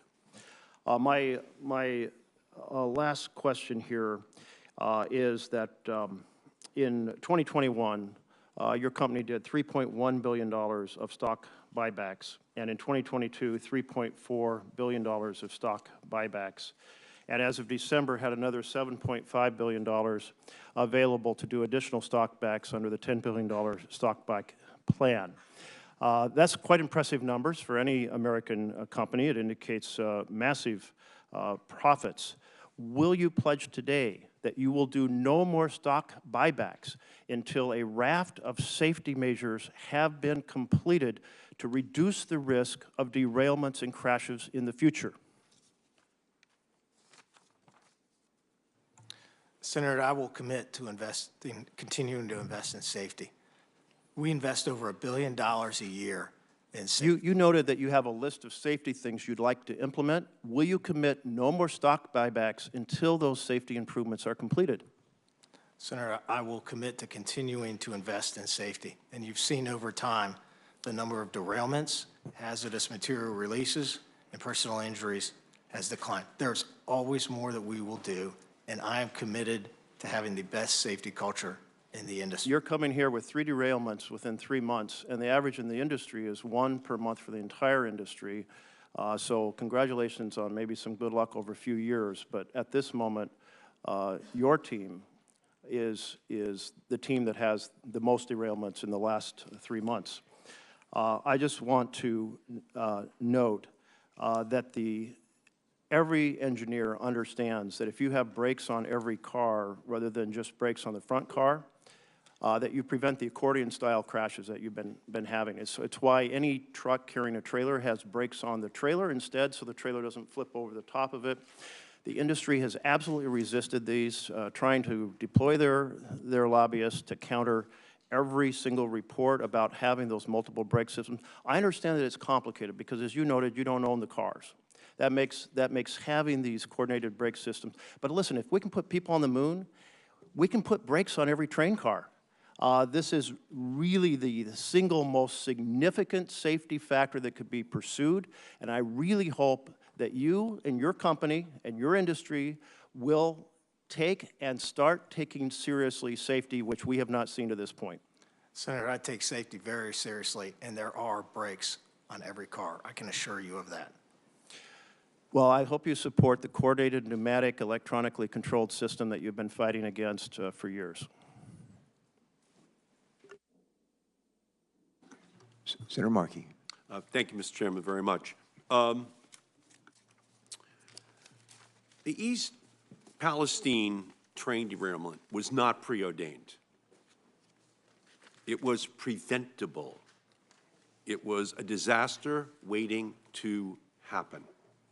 Corporate greed, outdated railway safety regulations, lax hazardous material standards were all the fuel on a toxic fire that was ready to combust. This was something that was preordained and known about because of all of the rail accidents that happen every year in our country. And unfortunately, innocent, hardworking, working families in Ohio and Pennsylvania were the ones that got harmed by this. Those families were upended, their lives have been changed, doctor bills, veterinarian bills, saw the values of their homes plummet overnight and stayed up late worrying about what this means for their health and the health of their young children in the future. These are real harms. So am I right, Mr. Shaw, that last year the stock buybacks by Norfolk Southern was $3.4 billion? Is that correct? Yes, sir, that's directionally correct. Am I correct, Mr. Shaw, that last year Norfolk Southern made $3.3 billion in profits? Yes, sir. And last year we invested over $1 billion in safety. And last year our accident rate, our number of accidents was the lowest it had been in the last 10 years. Our safety stats, Senator, continue to improve. And I am committed to making Norfolk Southern safety culture the best in the industry. Well, you're not having a good month. You're not having a good month. And it seems like every week there's another accident that Norfolk Southern is a part of in our country. So you may think that you've put in enough, okay? But the facts are saying just the opposite in terms of what is happening. And what I'm hearing from you is just this great confidence that you have in your system. But I'll tell you this, Mr. Shaw. Overconfidence breeds complacency, and complacency breeds disaster. And that disaster has hit East Palestine, and it's hitting community after community across this country, not just Norfolk Southern, but the rail industry in general that has reduced its workforce by 1/3 over the last 10 years. And in that reduction in workforce, there is a reduction in the measure of safety that has to be built in order to guarantee that people avoid these kinds of catastrophes. So let me ask you, Mr. Shaw, about a decision that your company has made. You've chosen an arbitrary 1-mile radius from the disaster site for people to qualify for assistance, meaning some families who breathe the same air, drink the same water, aren't getting the same help. Mr. Shaw, will you commit to providing financial compensation to all affected people, including those who live outside your arbitrarily chosen 1-mile radius around the derailment site? Senator, we've made our Family Assistance Center and payments available to folks within the zip code, within Darlington Township. We've committed 20. Will you commit to helping those people outside of the 1-mile radius? That's my question. Yes or no? Senator, we already are. You already are? Yes, sir. All right. Well, that's not clear. Okay. Will you commit to compensating affected homeowners for their diminished property values? Senator, I'm committing to do what's right. Well, what's right is a family that had a home worth $100,000 that is now worth $50,000 will probably never be able to sell that home for $100,000 again. Will you compensate that family for that loss? Senator, I'm committing to do what's right. That is the right thing to do. These are the people who are innocent victims, Mr. Shaw. These people were just there at home, and all of a sudden, their small businesses, their homes are forever going to have been diminished in value. Norfolk Southern owes these people. It's an accident that is basically under the responsibility of Norfolk Southern, not these families. When you say do the right thing, will you, again, compensate these families for their diminished, lost property value for homes and small businesses? Senator, we've already committed $21 million, and that's a down payment. That is a down payment. Will you commit to ensuring that these families, these innocent families, do not lose their life savings in their homes and small businesses? The right thing to do is to say, yes, we will. Senator, I'm committed to doing what's right for the community, and we're going to be there as No, long as it takes. what's right for the community will then be balanced, which is what we can see from your stock buybacks, by what's right for Norfolk Southern. And that's going to be to sue, to fight, to resist full compensation for these families. That's the pattern we've seen over the last 10 years in your 1/3 reduction in workforce with its natural concomitant reduction in safety. Okay, then I'll go to you right now. We're not hearing the right things today. These families want to know long-term, are they just going to be left behind? Once the cameras move on, once the national attention dies down, you know, where will these families be?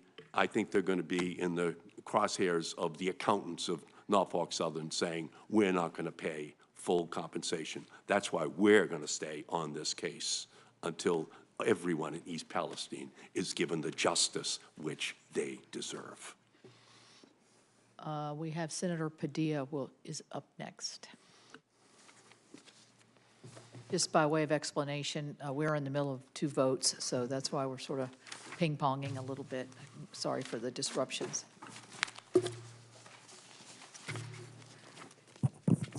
Thank you, Madam Chair. I understand while I stepped away for the votes you just referenced, there's been additional questions about the stock buybacks, which I may have some follow-up on, as well as follow-up to the precision-scheduled railroading that I know Senator Sanders, Senator Graham, among others, have raised. But let me actually ask a question of Ms. Shore.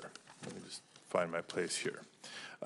In the spirit of holding polluters accountable. So we know what brings us here today is the incidents, plural now, in East Palestine, but I think we can all agree that we need to hold polluters accountable.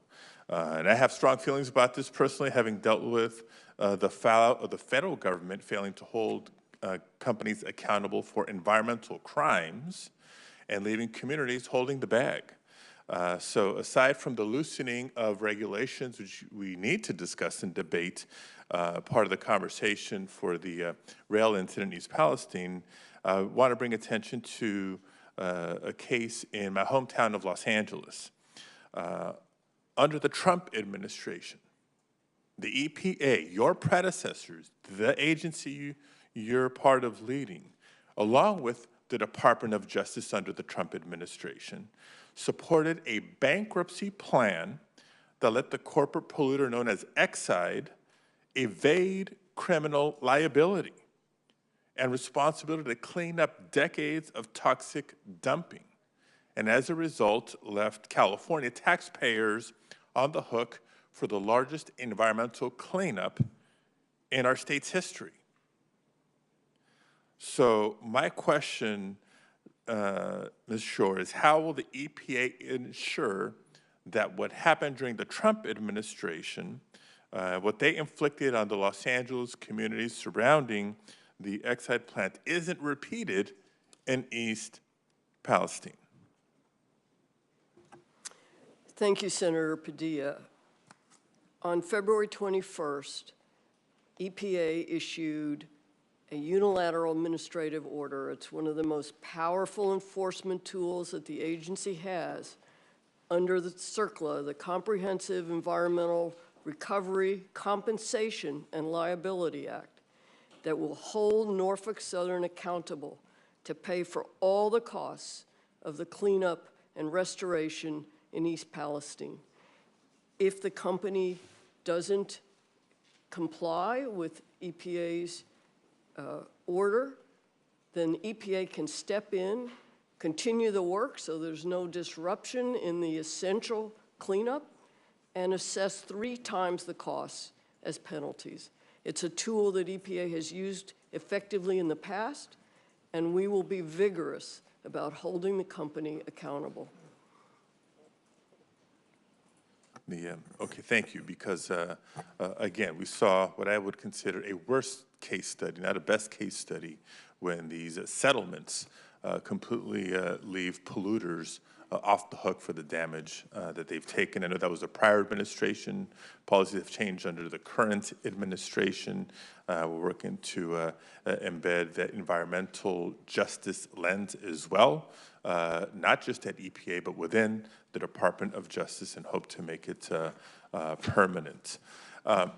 Want to come back to Mr. Shaw here for a few questions on, as it pertains to your workforce, inspections, and maintenance.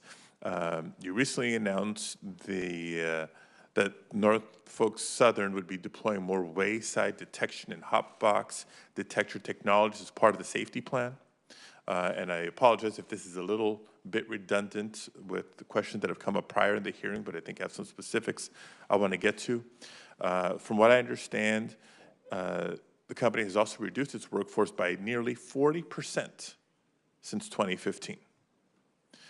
According to your own data reported to the Surface Transportation Board, the number of employees assigned to maintenance of equipment and stores has decreased by 60% over the past decade. Your data.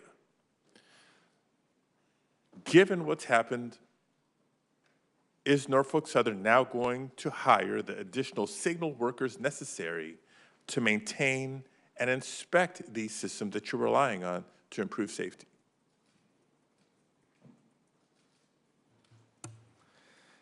Yes, Senator, thank you for that question. The NTSB report was very clear that our hot box detectors were working as designed. We have taken it upon ourselves to install more hot box detectors as needed. Senator, I became CEO of Norfolk Southern 10 months ago. And Senator, ever since then, we've been on a hiring spree. We are aggressively hiring employees. Right now, our pipeline of conductor trainees is amongst the highest in our history. And I'm not going to stop. So let me be specific. You say you're on a hiring spree. I want to be specific to the signal workers necessary to maintain and inspect the systems.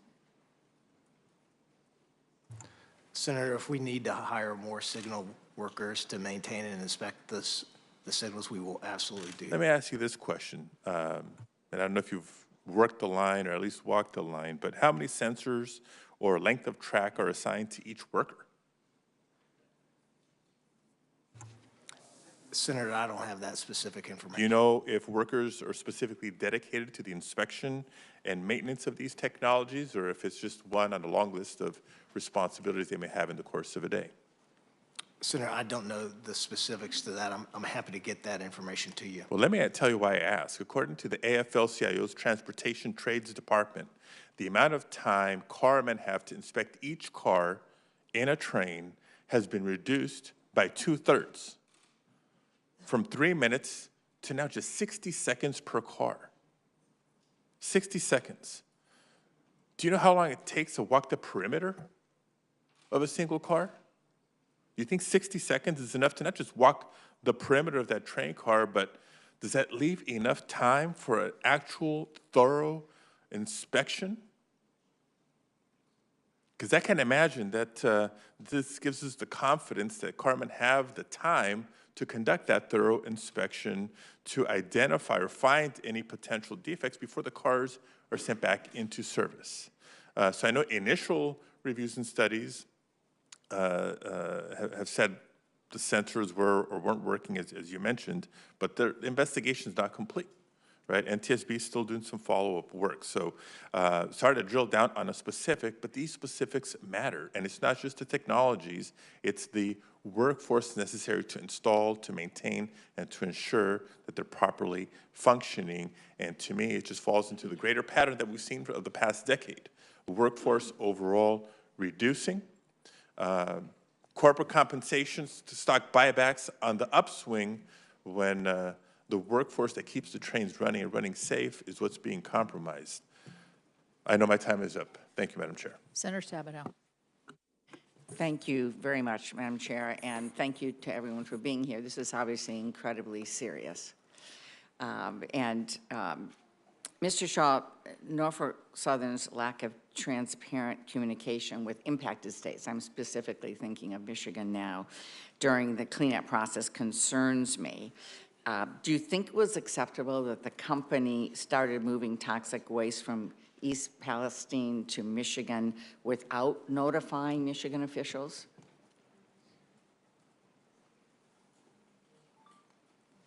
Michigan officials were not notified. Senator, working with the EPA, we were taking product to facilities that were specifically designed to handle this type of material. But Michigan officials, the governor, myself, Senator Peters, Michigan EPA, and so on, were not notified before that happened. And so let me just say that that's why I'm really glad the EPA is now overseeing this process going forward, because that's not acceptable to us in Michigan. And so, Administrator Shore, moving forward, can I count on you and the EPA to work with us during the cleanup process so we can make sure Michigan families aren't put in danger? Senator Stabenow, you certainly can.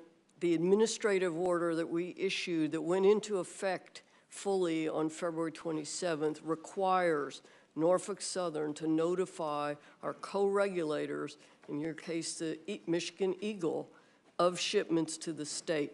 But as they continue to ship waste, EPA will take the additional step of keeping you and congressional staff in the state informed. Thank you so much, because that did not happen at the beginning. And so I appreciate now with EPA oversight that this will be happening, because it was very concerning to people in Michigan and as well as elected officials.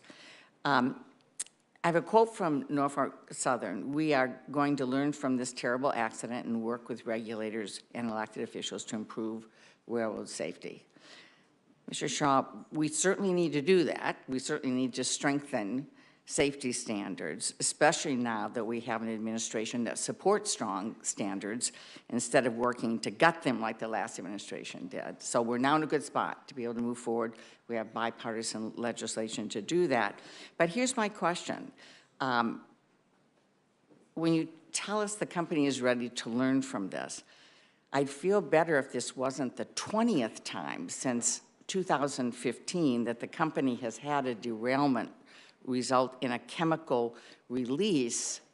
And it's my understanding that the 21st incident almost happened in Van Buren Township in Michigan just 2 weeks after East Palestine. So my question is, great that you're saying you're going to learn from number 20. What did you learn from number 19? What did you learn from number 1 or number 5 or number 10 or number 15? What safety measures have you implemented since this was the 20th time since 2015 that there had been a derailment resulting in a chemical release?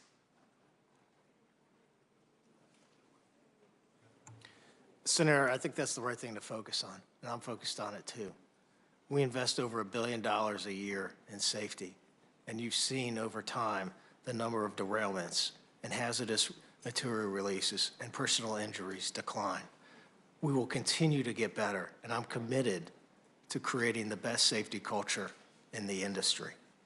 Just this week, we announced several new initiatives to enhance safety, which included more hot box detectors across our network, partnering with other railroads to share best practices on hot box detector technology. We are also putting up a machine visioning portal that can catch things that the human eye can't, developed in partnership with Georgia Tech. There are a number of different areas in which we are investing in safety. I am very confident in the NTSB process, which is focused on, right now, a wheel bearing that failed and noted that the Norfolk Southern crew and the hot box detectors and the track were all operating as appropriate. I'm not waiting for the full response, and you're seeing action right now.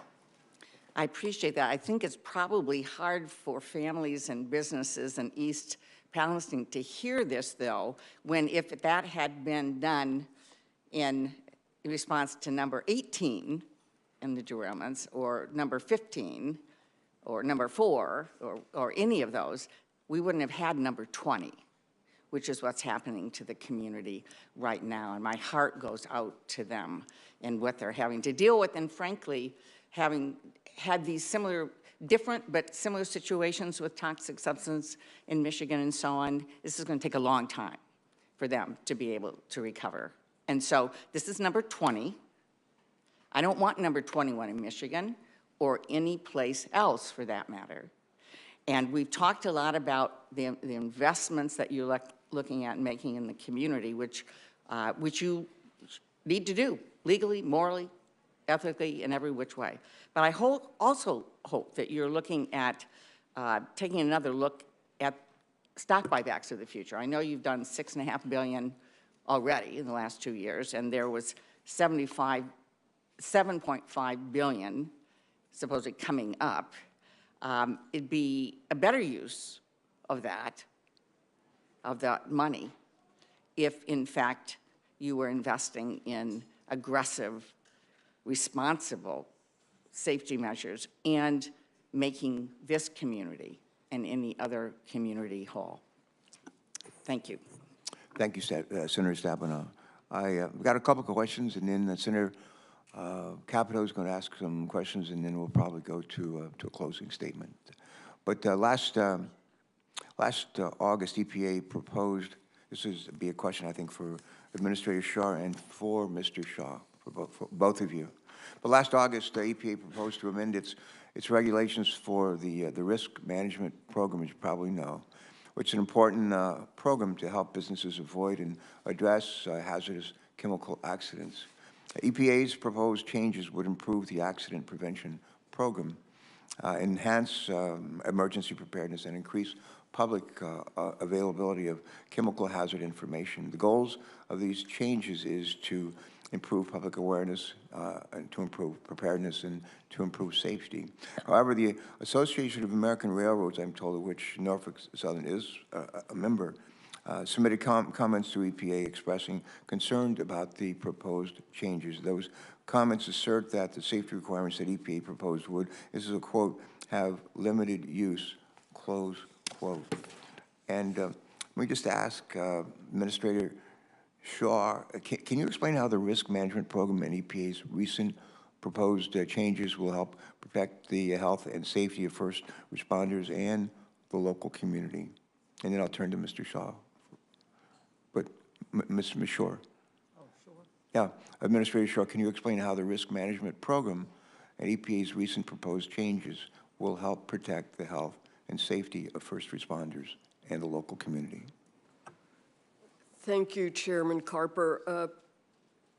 Certainly, accident prevention is a top priority at EPA. The risk management program rule has been successful in reducing the frequency of accidental releases at regulated facilities. But as I understand it, it doesn't pertain to rail transport.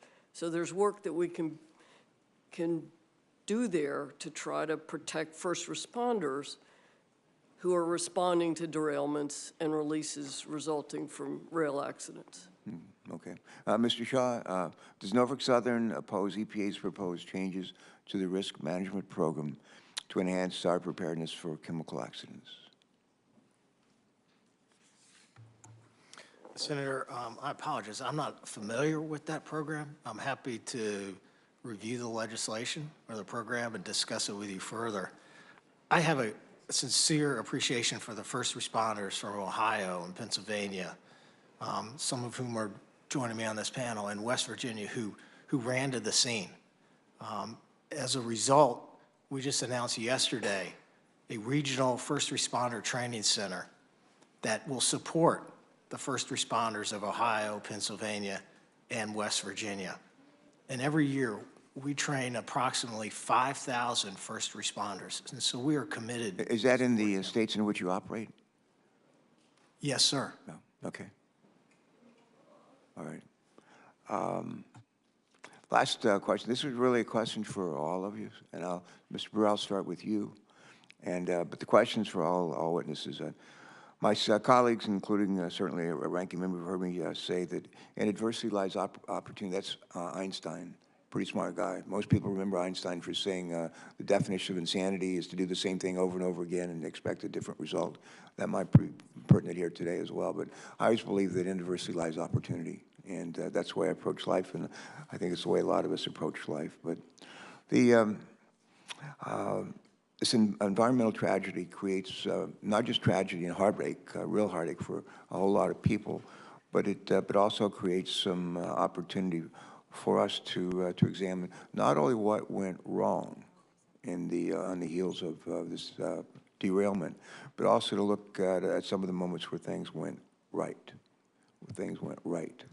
And I'm going to ask each of you, and Mr. Brewer, I just want to start with you, to just very briefly speak to something you believe has gone well, and while working together across many entities to navigate the response to this environmental disaster. Can you give us an example or two of what you thought went particularly well?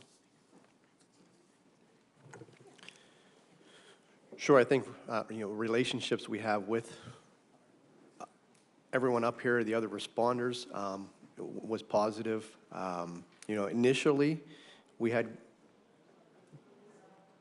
good relationships, good communications with as I said, the boots on the ground. It may not be that way whenever the boss has gone on scene, and I said that. But, and as Mr. Shaw said, training, collaborative training from the railroads is something that positive will come out of this, I think. All right, good. Mr. Harrison, same question. Share with us something you think has gone well and needs to be lifted up. Go ahead.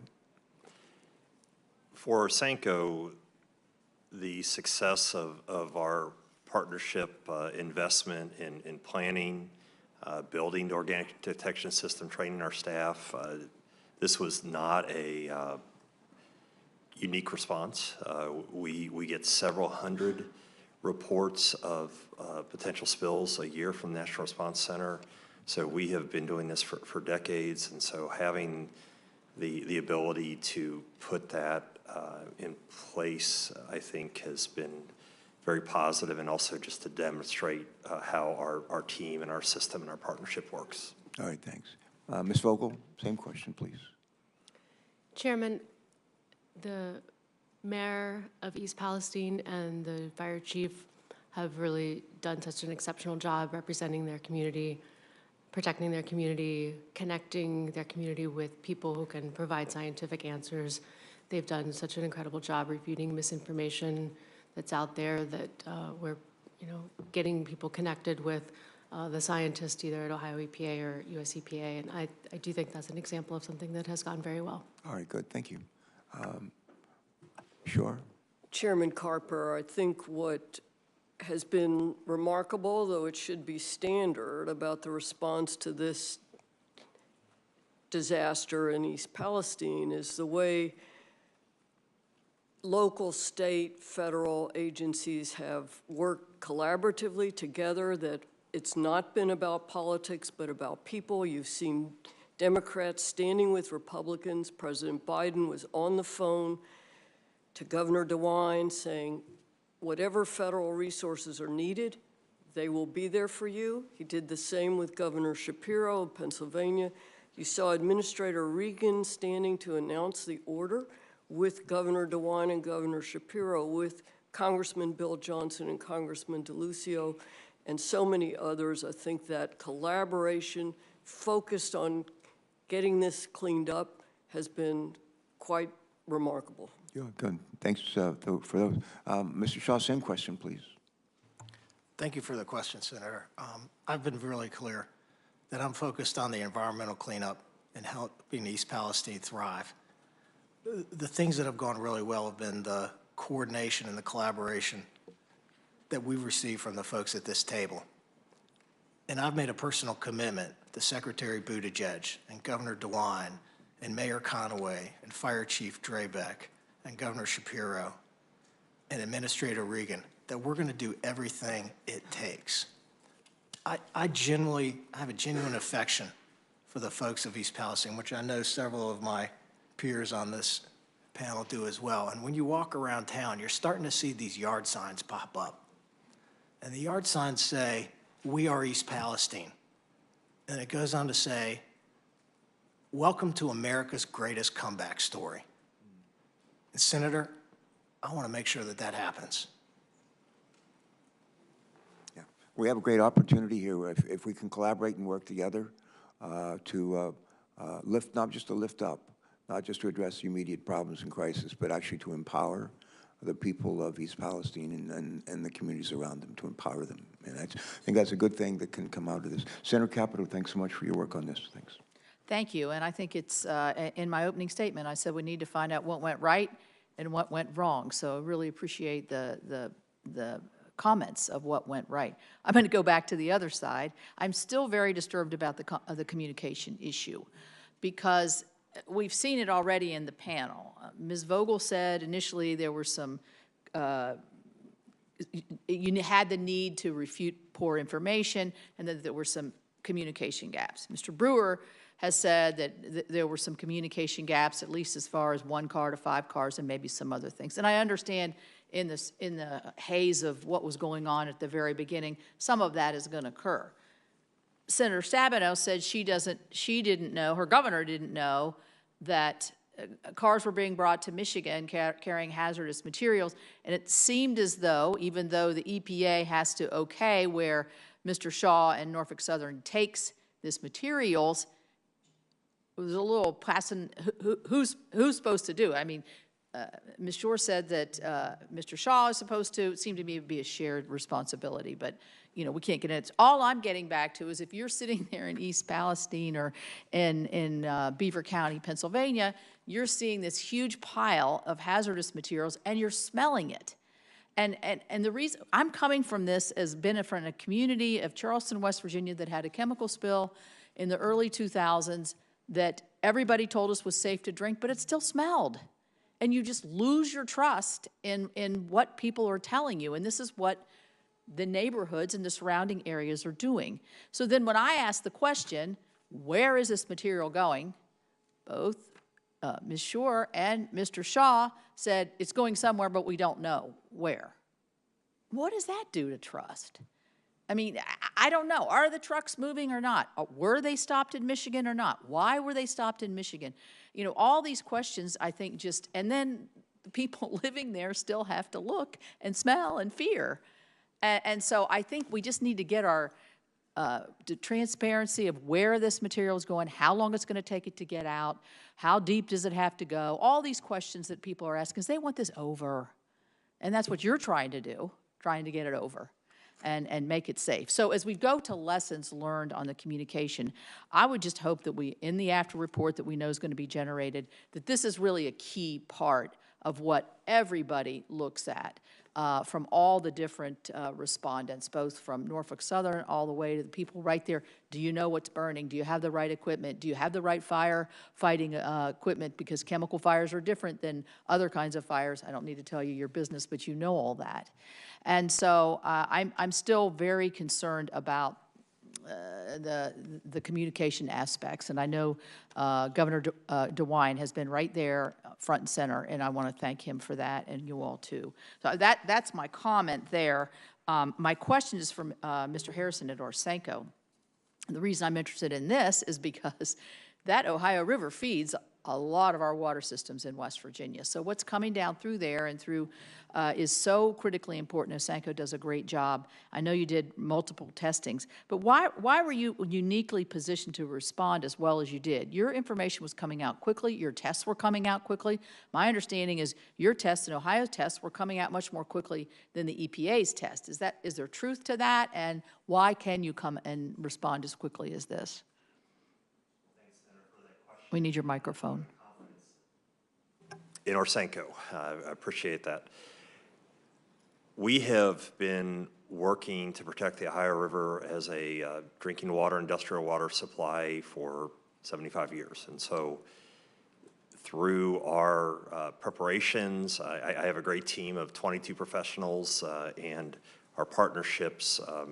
We've been doing this for decades. And so as we work with the drinking water utilities. We have a partner, Greater Cincinnati Water Works, that ran companion testing with us. So we had results that we could put on our website that went through proper QA/QC very quickly. We had the encouragement of Governor DeWine and Director Vogel to get that up there as soon as possible. And so we've been doing that. We've been able to show a map of where the sampling is occurring, and we've been able to update that as we get new results from Greater Cincinnati Water Works. And then we also have our screening data. So this is something that we prepare for. We work closely with our 30 drinking water utilities, our state agencies. And so although this is certainly a challenge, we respond and work through numerous spills. And so this is through preparation. Does anybody want to comment on my communication tirade I just had? Is there a ways to improve that? Or am I over-exaggerating? I'm just looking at it from the eyes of a homeowner sitting in East Palestine, seeing this mess in front of them and trying to figure out when can I make sure that I can bathe my child in the water and feel that it's 100% safe? So do you all have any suggestions here on how to make communications better, quicker, faster, more accurate? Because if you leave a gap, you see what happens in the gap. Ms. Vogel, did you have a suggestion? Senator, I can comment on one thing that Governor DeWine began doing about 2 weeks ago, is putting out a daily an email and posting on the website a press release that goes out daily that contains all of the facts that you're talking about, to say where exactly the waste is going, how much is going off-site, what sampling data is back, what test results are back, exactly to your point, to make sure that we are providing good information on a daily basis. Anybody, Mr. Shaw? Yeah, Senator, similarly, we set up a website, nsmakingItright.com, which has very similar information. It also has updates on how to get in touch with us, how to reach the Family Assistance Center. It points folks to the EPA website and testing data, the Ohio EPA testing data, and I'm asking for input from the citizens of East Palestine every day on how to make that website better. Anybody else? All right, thank you all. Oh, Ms. Shore? Director Shore? Ranking Member Capito, I just want to add that under the order, Norfolk Southern submitted a very comprehensive work plan to the Unified Command late Monday evening. It's being reviewed, and I've asked our team on the ground to issue weekly notices of here's the work plan for the week. Here's what you can expect to be done as residents. Here's what you may be seeing or hearing or smelling. Here's who to call if you have questions. And going forward, we will have that weekly work plan available so residents in the community know what to expect. So I guess what I'm gleaning from this, and then I'll stop, Mr. Chair, is maybe these daily progressions of what's going on should, try to start as close to day one as possible, so you don't have these gaps in communications and misunderstandings and all of that. But I appreciate all of you coming. Thank you for what you're doing for the great citizens of Ohio and Pennsylvania, and we're right in there, right in between. So we appreciate that. Thank you. Let me just say, Senator Capito, how much I appreciate your work on this. I want to thank your staff. This has been very much a team effort, and I want to thank the majority staff as well. One is sitting to my right, the other is sitting to my left, but they're really a team, and I'm proud of that teamwork, and we're stronger together. I want to ask a question, if I can, Mr. Shaw, if I can. My staff just handed me some information about a Norfolk Southern train that we heard about just a little bit ago today, derailed in Calhoun County, Alabama. There are 30 train cars on the train. All were empty. Fortunately, the local sheriff was reported there are no injuries, there are no property damage. And so that's a good news, bad news story. But I spent a lot of my life in the Navy and airplanes and thought a lot about safety. And my wife worked for DuPont for many years, and she was very much involved with the safety company, as you may know, and she thought a great deal about safety. When you look, and I might have this wrong, but we had the disaster at East Palestine around February 3rd. We had Springfield, Ohio, beginning of this month, Cleveland, Ohio, where one of your employees' lives was lost. And now the incident in Calhoun County. I understand the National Transportation Safety Board is going to be examining the safety culture of Norfolk Southern, and you probably welcome that. And if I were in your shoes, I would. But it's more than disconcerting; it's concerning, and it's a trend that is troubling to me, and my guess is troubling to you as well. So I hope that it'll get the kind of serious attention that it needs. When I was walking into the hearing, I was asked by the press, I'm sure Senator Capito was what we hope to accomplish here. And I mentioned I had several questions that I wanted to see answers. One of those, what went wrong? How did this all happen at East Palestine? How did it happen? What went wrong? What are we doing to help the families whose lives have been upended and in any number of ways? And the other question that I mentioned coming into the hearing was, how can we reduce the likelihood that similar disasters like this will happen again in Ohio or Pennsylvania or Delaware or West Virginia? How can we reduce that? I've said forever, everything I do, I know I can do better. Everything I do, I know I can do. I think that's true of all of us. And if you actually go back to the Constitution of our country, And the preamble of the Constitution says, "We, the people of the United States, in order to form a more perfect union." It doesn't say to form a perfect union. It says a more perfect union. And the expectation all those years ago and still today is for us to do better as we go forward. I have a printed statement here. I'm going to read this as well and then close off, which is one more comment from straight from my heart. But in closing, I want to thank our witnesses for your time and testimony today. I want to thank our colleagues who came and testified before us today, and those that are working in a bipartisan way on legislation to help address these concerns. I especially want to thank a ranking member for what has truly been a bipartisan hearing. People, people around the country who thinks we never work together here, we don't accomplish anything, cooperate on anything, they'd be pleasantly surprised if they could be in this room with us most of the year. That's the way we work together and we get a lot done.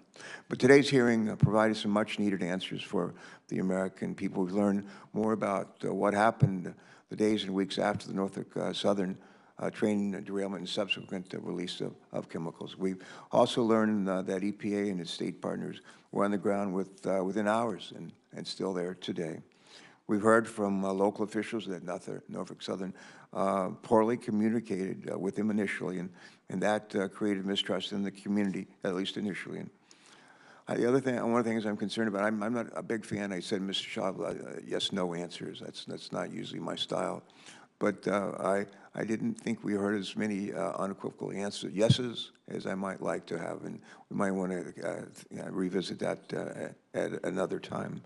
This doesn't help to alleviate the community's mistrust, but I'm relieved to hear the testimony regarding the safety of air and water and the attentiveness of federal, state, and local responders. And I hope the community feels that they've gotten some answers today.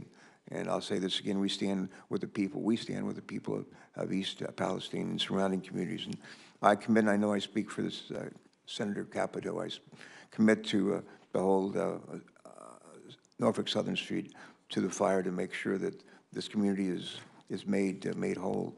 There's clearly a lot more to discuss with respect to safety for rail and hazardous materials, and I expect the Commerce Committee will pursue these questions in the next few days in their own hearing on this topic.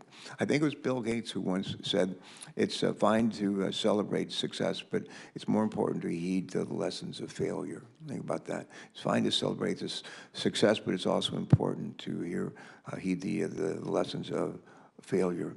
And in this circumstance, I believe we must heed the lessons we learned today about this disaster. American lives and livelihood depend on that. If we're smart, and if we'll put our differences aside and work together to support the impacted communities in collaboration, and collaborate on policies that will ensure an accident like this doesn't happen again. Before we address, I need to do a little bit of housekeeping, and I just ask unanimous consent to submit into the record some materials related to today's hearing. They include the letter from the governor of Pennsylvania, who I talked with over the weekend, and I referenced that in that letter and earlier, but articles and also independent analyses related to the accident. Senators are going to be allowed to submit written questions, we call them QFRs, questions for the record, through the close of business on Thursday, March 23rd, and we'll compile those questions and send them to our witnesses, to all of you, and we'll ask you to reply by Thursday, April the 6th. Last thing I want to say, my mother was a deeply religious woman. She would drag my sister and me to church in West Virginia, where we were born, and we're drag us to church every Sunday morning, every Sunday night, every Wednesday night, and every Thursday night. And she wanted to make sure that we understood the difference between right and wrong. We embraced Matthew 24, the least of these. When I was hungry, did you feed me? When I was naked, and on and on. But she was really big on the golden rule. And she'd like to say, she never used the word default, like when you're not sure what to do, default to the golden rule. But that's what I do. And it can never go wrong. You can never go wrong. And in a situation like this, we've got to just put ourselves in the shoes of the people in East Palestine and other places around the country when they are similarly scared have their lives changed, their livelihoods diminished, the value of their homes diminished. We just got to put ourselves in the shoes of those people and do it over and over and over again. And if we do that, at the end of the day, we'll have done our jobs and actually done the right thing, which we talked about here quite a bit. And the last thing, I used the word a bit earlier, empower. Empower. One of the things I say a whole lot is if you give a person a fish, you feed them for a day. If you teach a person to fish, they can feed themselves for a lifetime. I always thought that was in the Bible. I've quoted it a million times and did it about a year ago, and I've been giving a speech. And after it was over, a preacher came up to me and he said, "Senator, that's not in the Bible." Well, I said, well, it should be. Well, it ought to be. And in addition to making sure people have a place to live and we clean up the water and everything, the idea of empowering people to help themselves. And that's what people want. They want to be empowered. And there's a lot of ways. We all have a hand in doing that. And I pledge that that's going to be part of our focus on this committee going forward. And again, to a guy who used to ride the train a lot, Albert Einstein used to ride the train a lot on the Northeast Corridor 100 years ago. And again, he did say more than a few times, in adversity lies opportunity. Lots of adversity here. Lots of adversity here. But we're not out without opportunity as well. I think with your help and the folks that you represent, we're going to come close to realizing that opportunity. And if we do, the people in these communities that have been more than just disadvantaged, but really subjected to a terrible episode in their lives. But at the end of the day, I hope they'll say, well, they must have read the golden rule somewhere because they've come through for us. With that, I think I already mentioned the questions for the records. I think so. With that, it's a wrap. We're done. Thank you very much. A lot more to be done. A lot more to be done. But thank you for your participation today.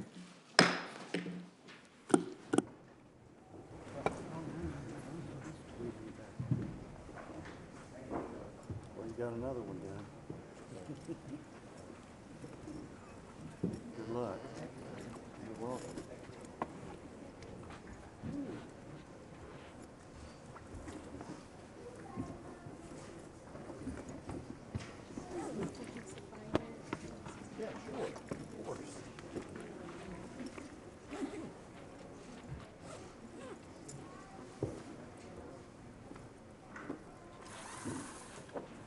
There you go.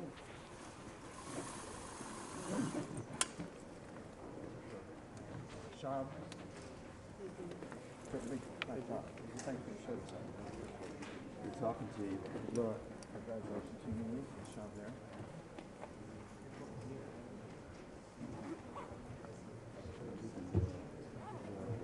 Hang in there, buddy.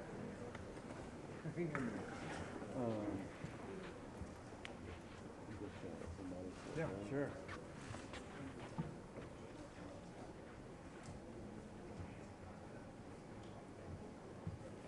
Remember a word I said. Oh, you did fine. I fumbled on one couple of chemical words on that. Oh, I thought you needed to say this.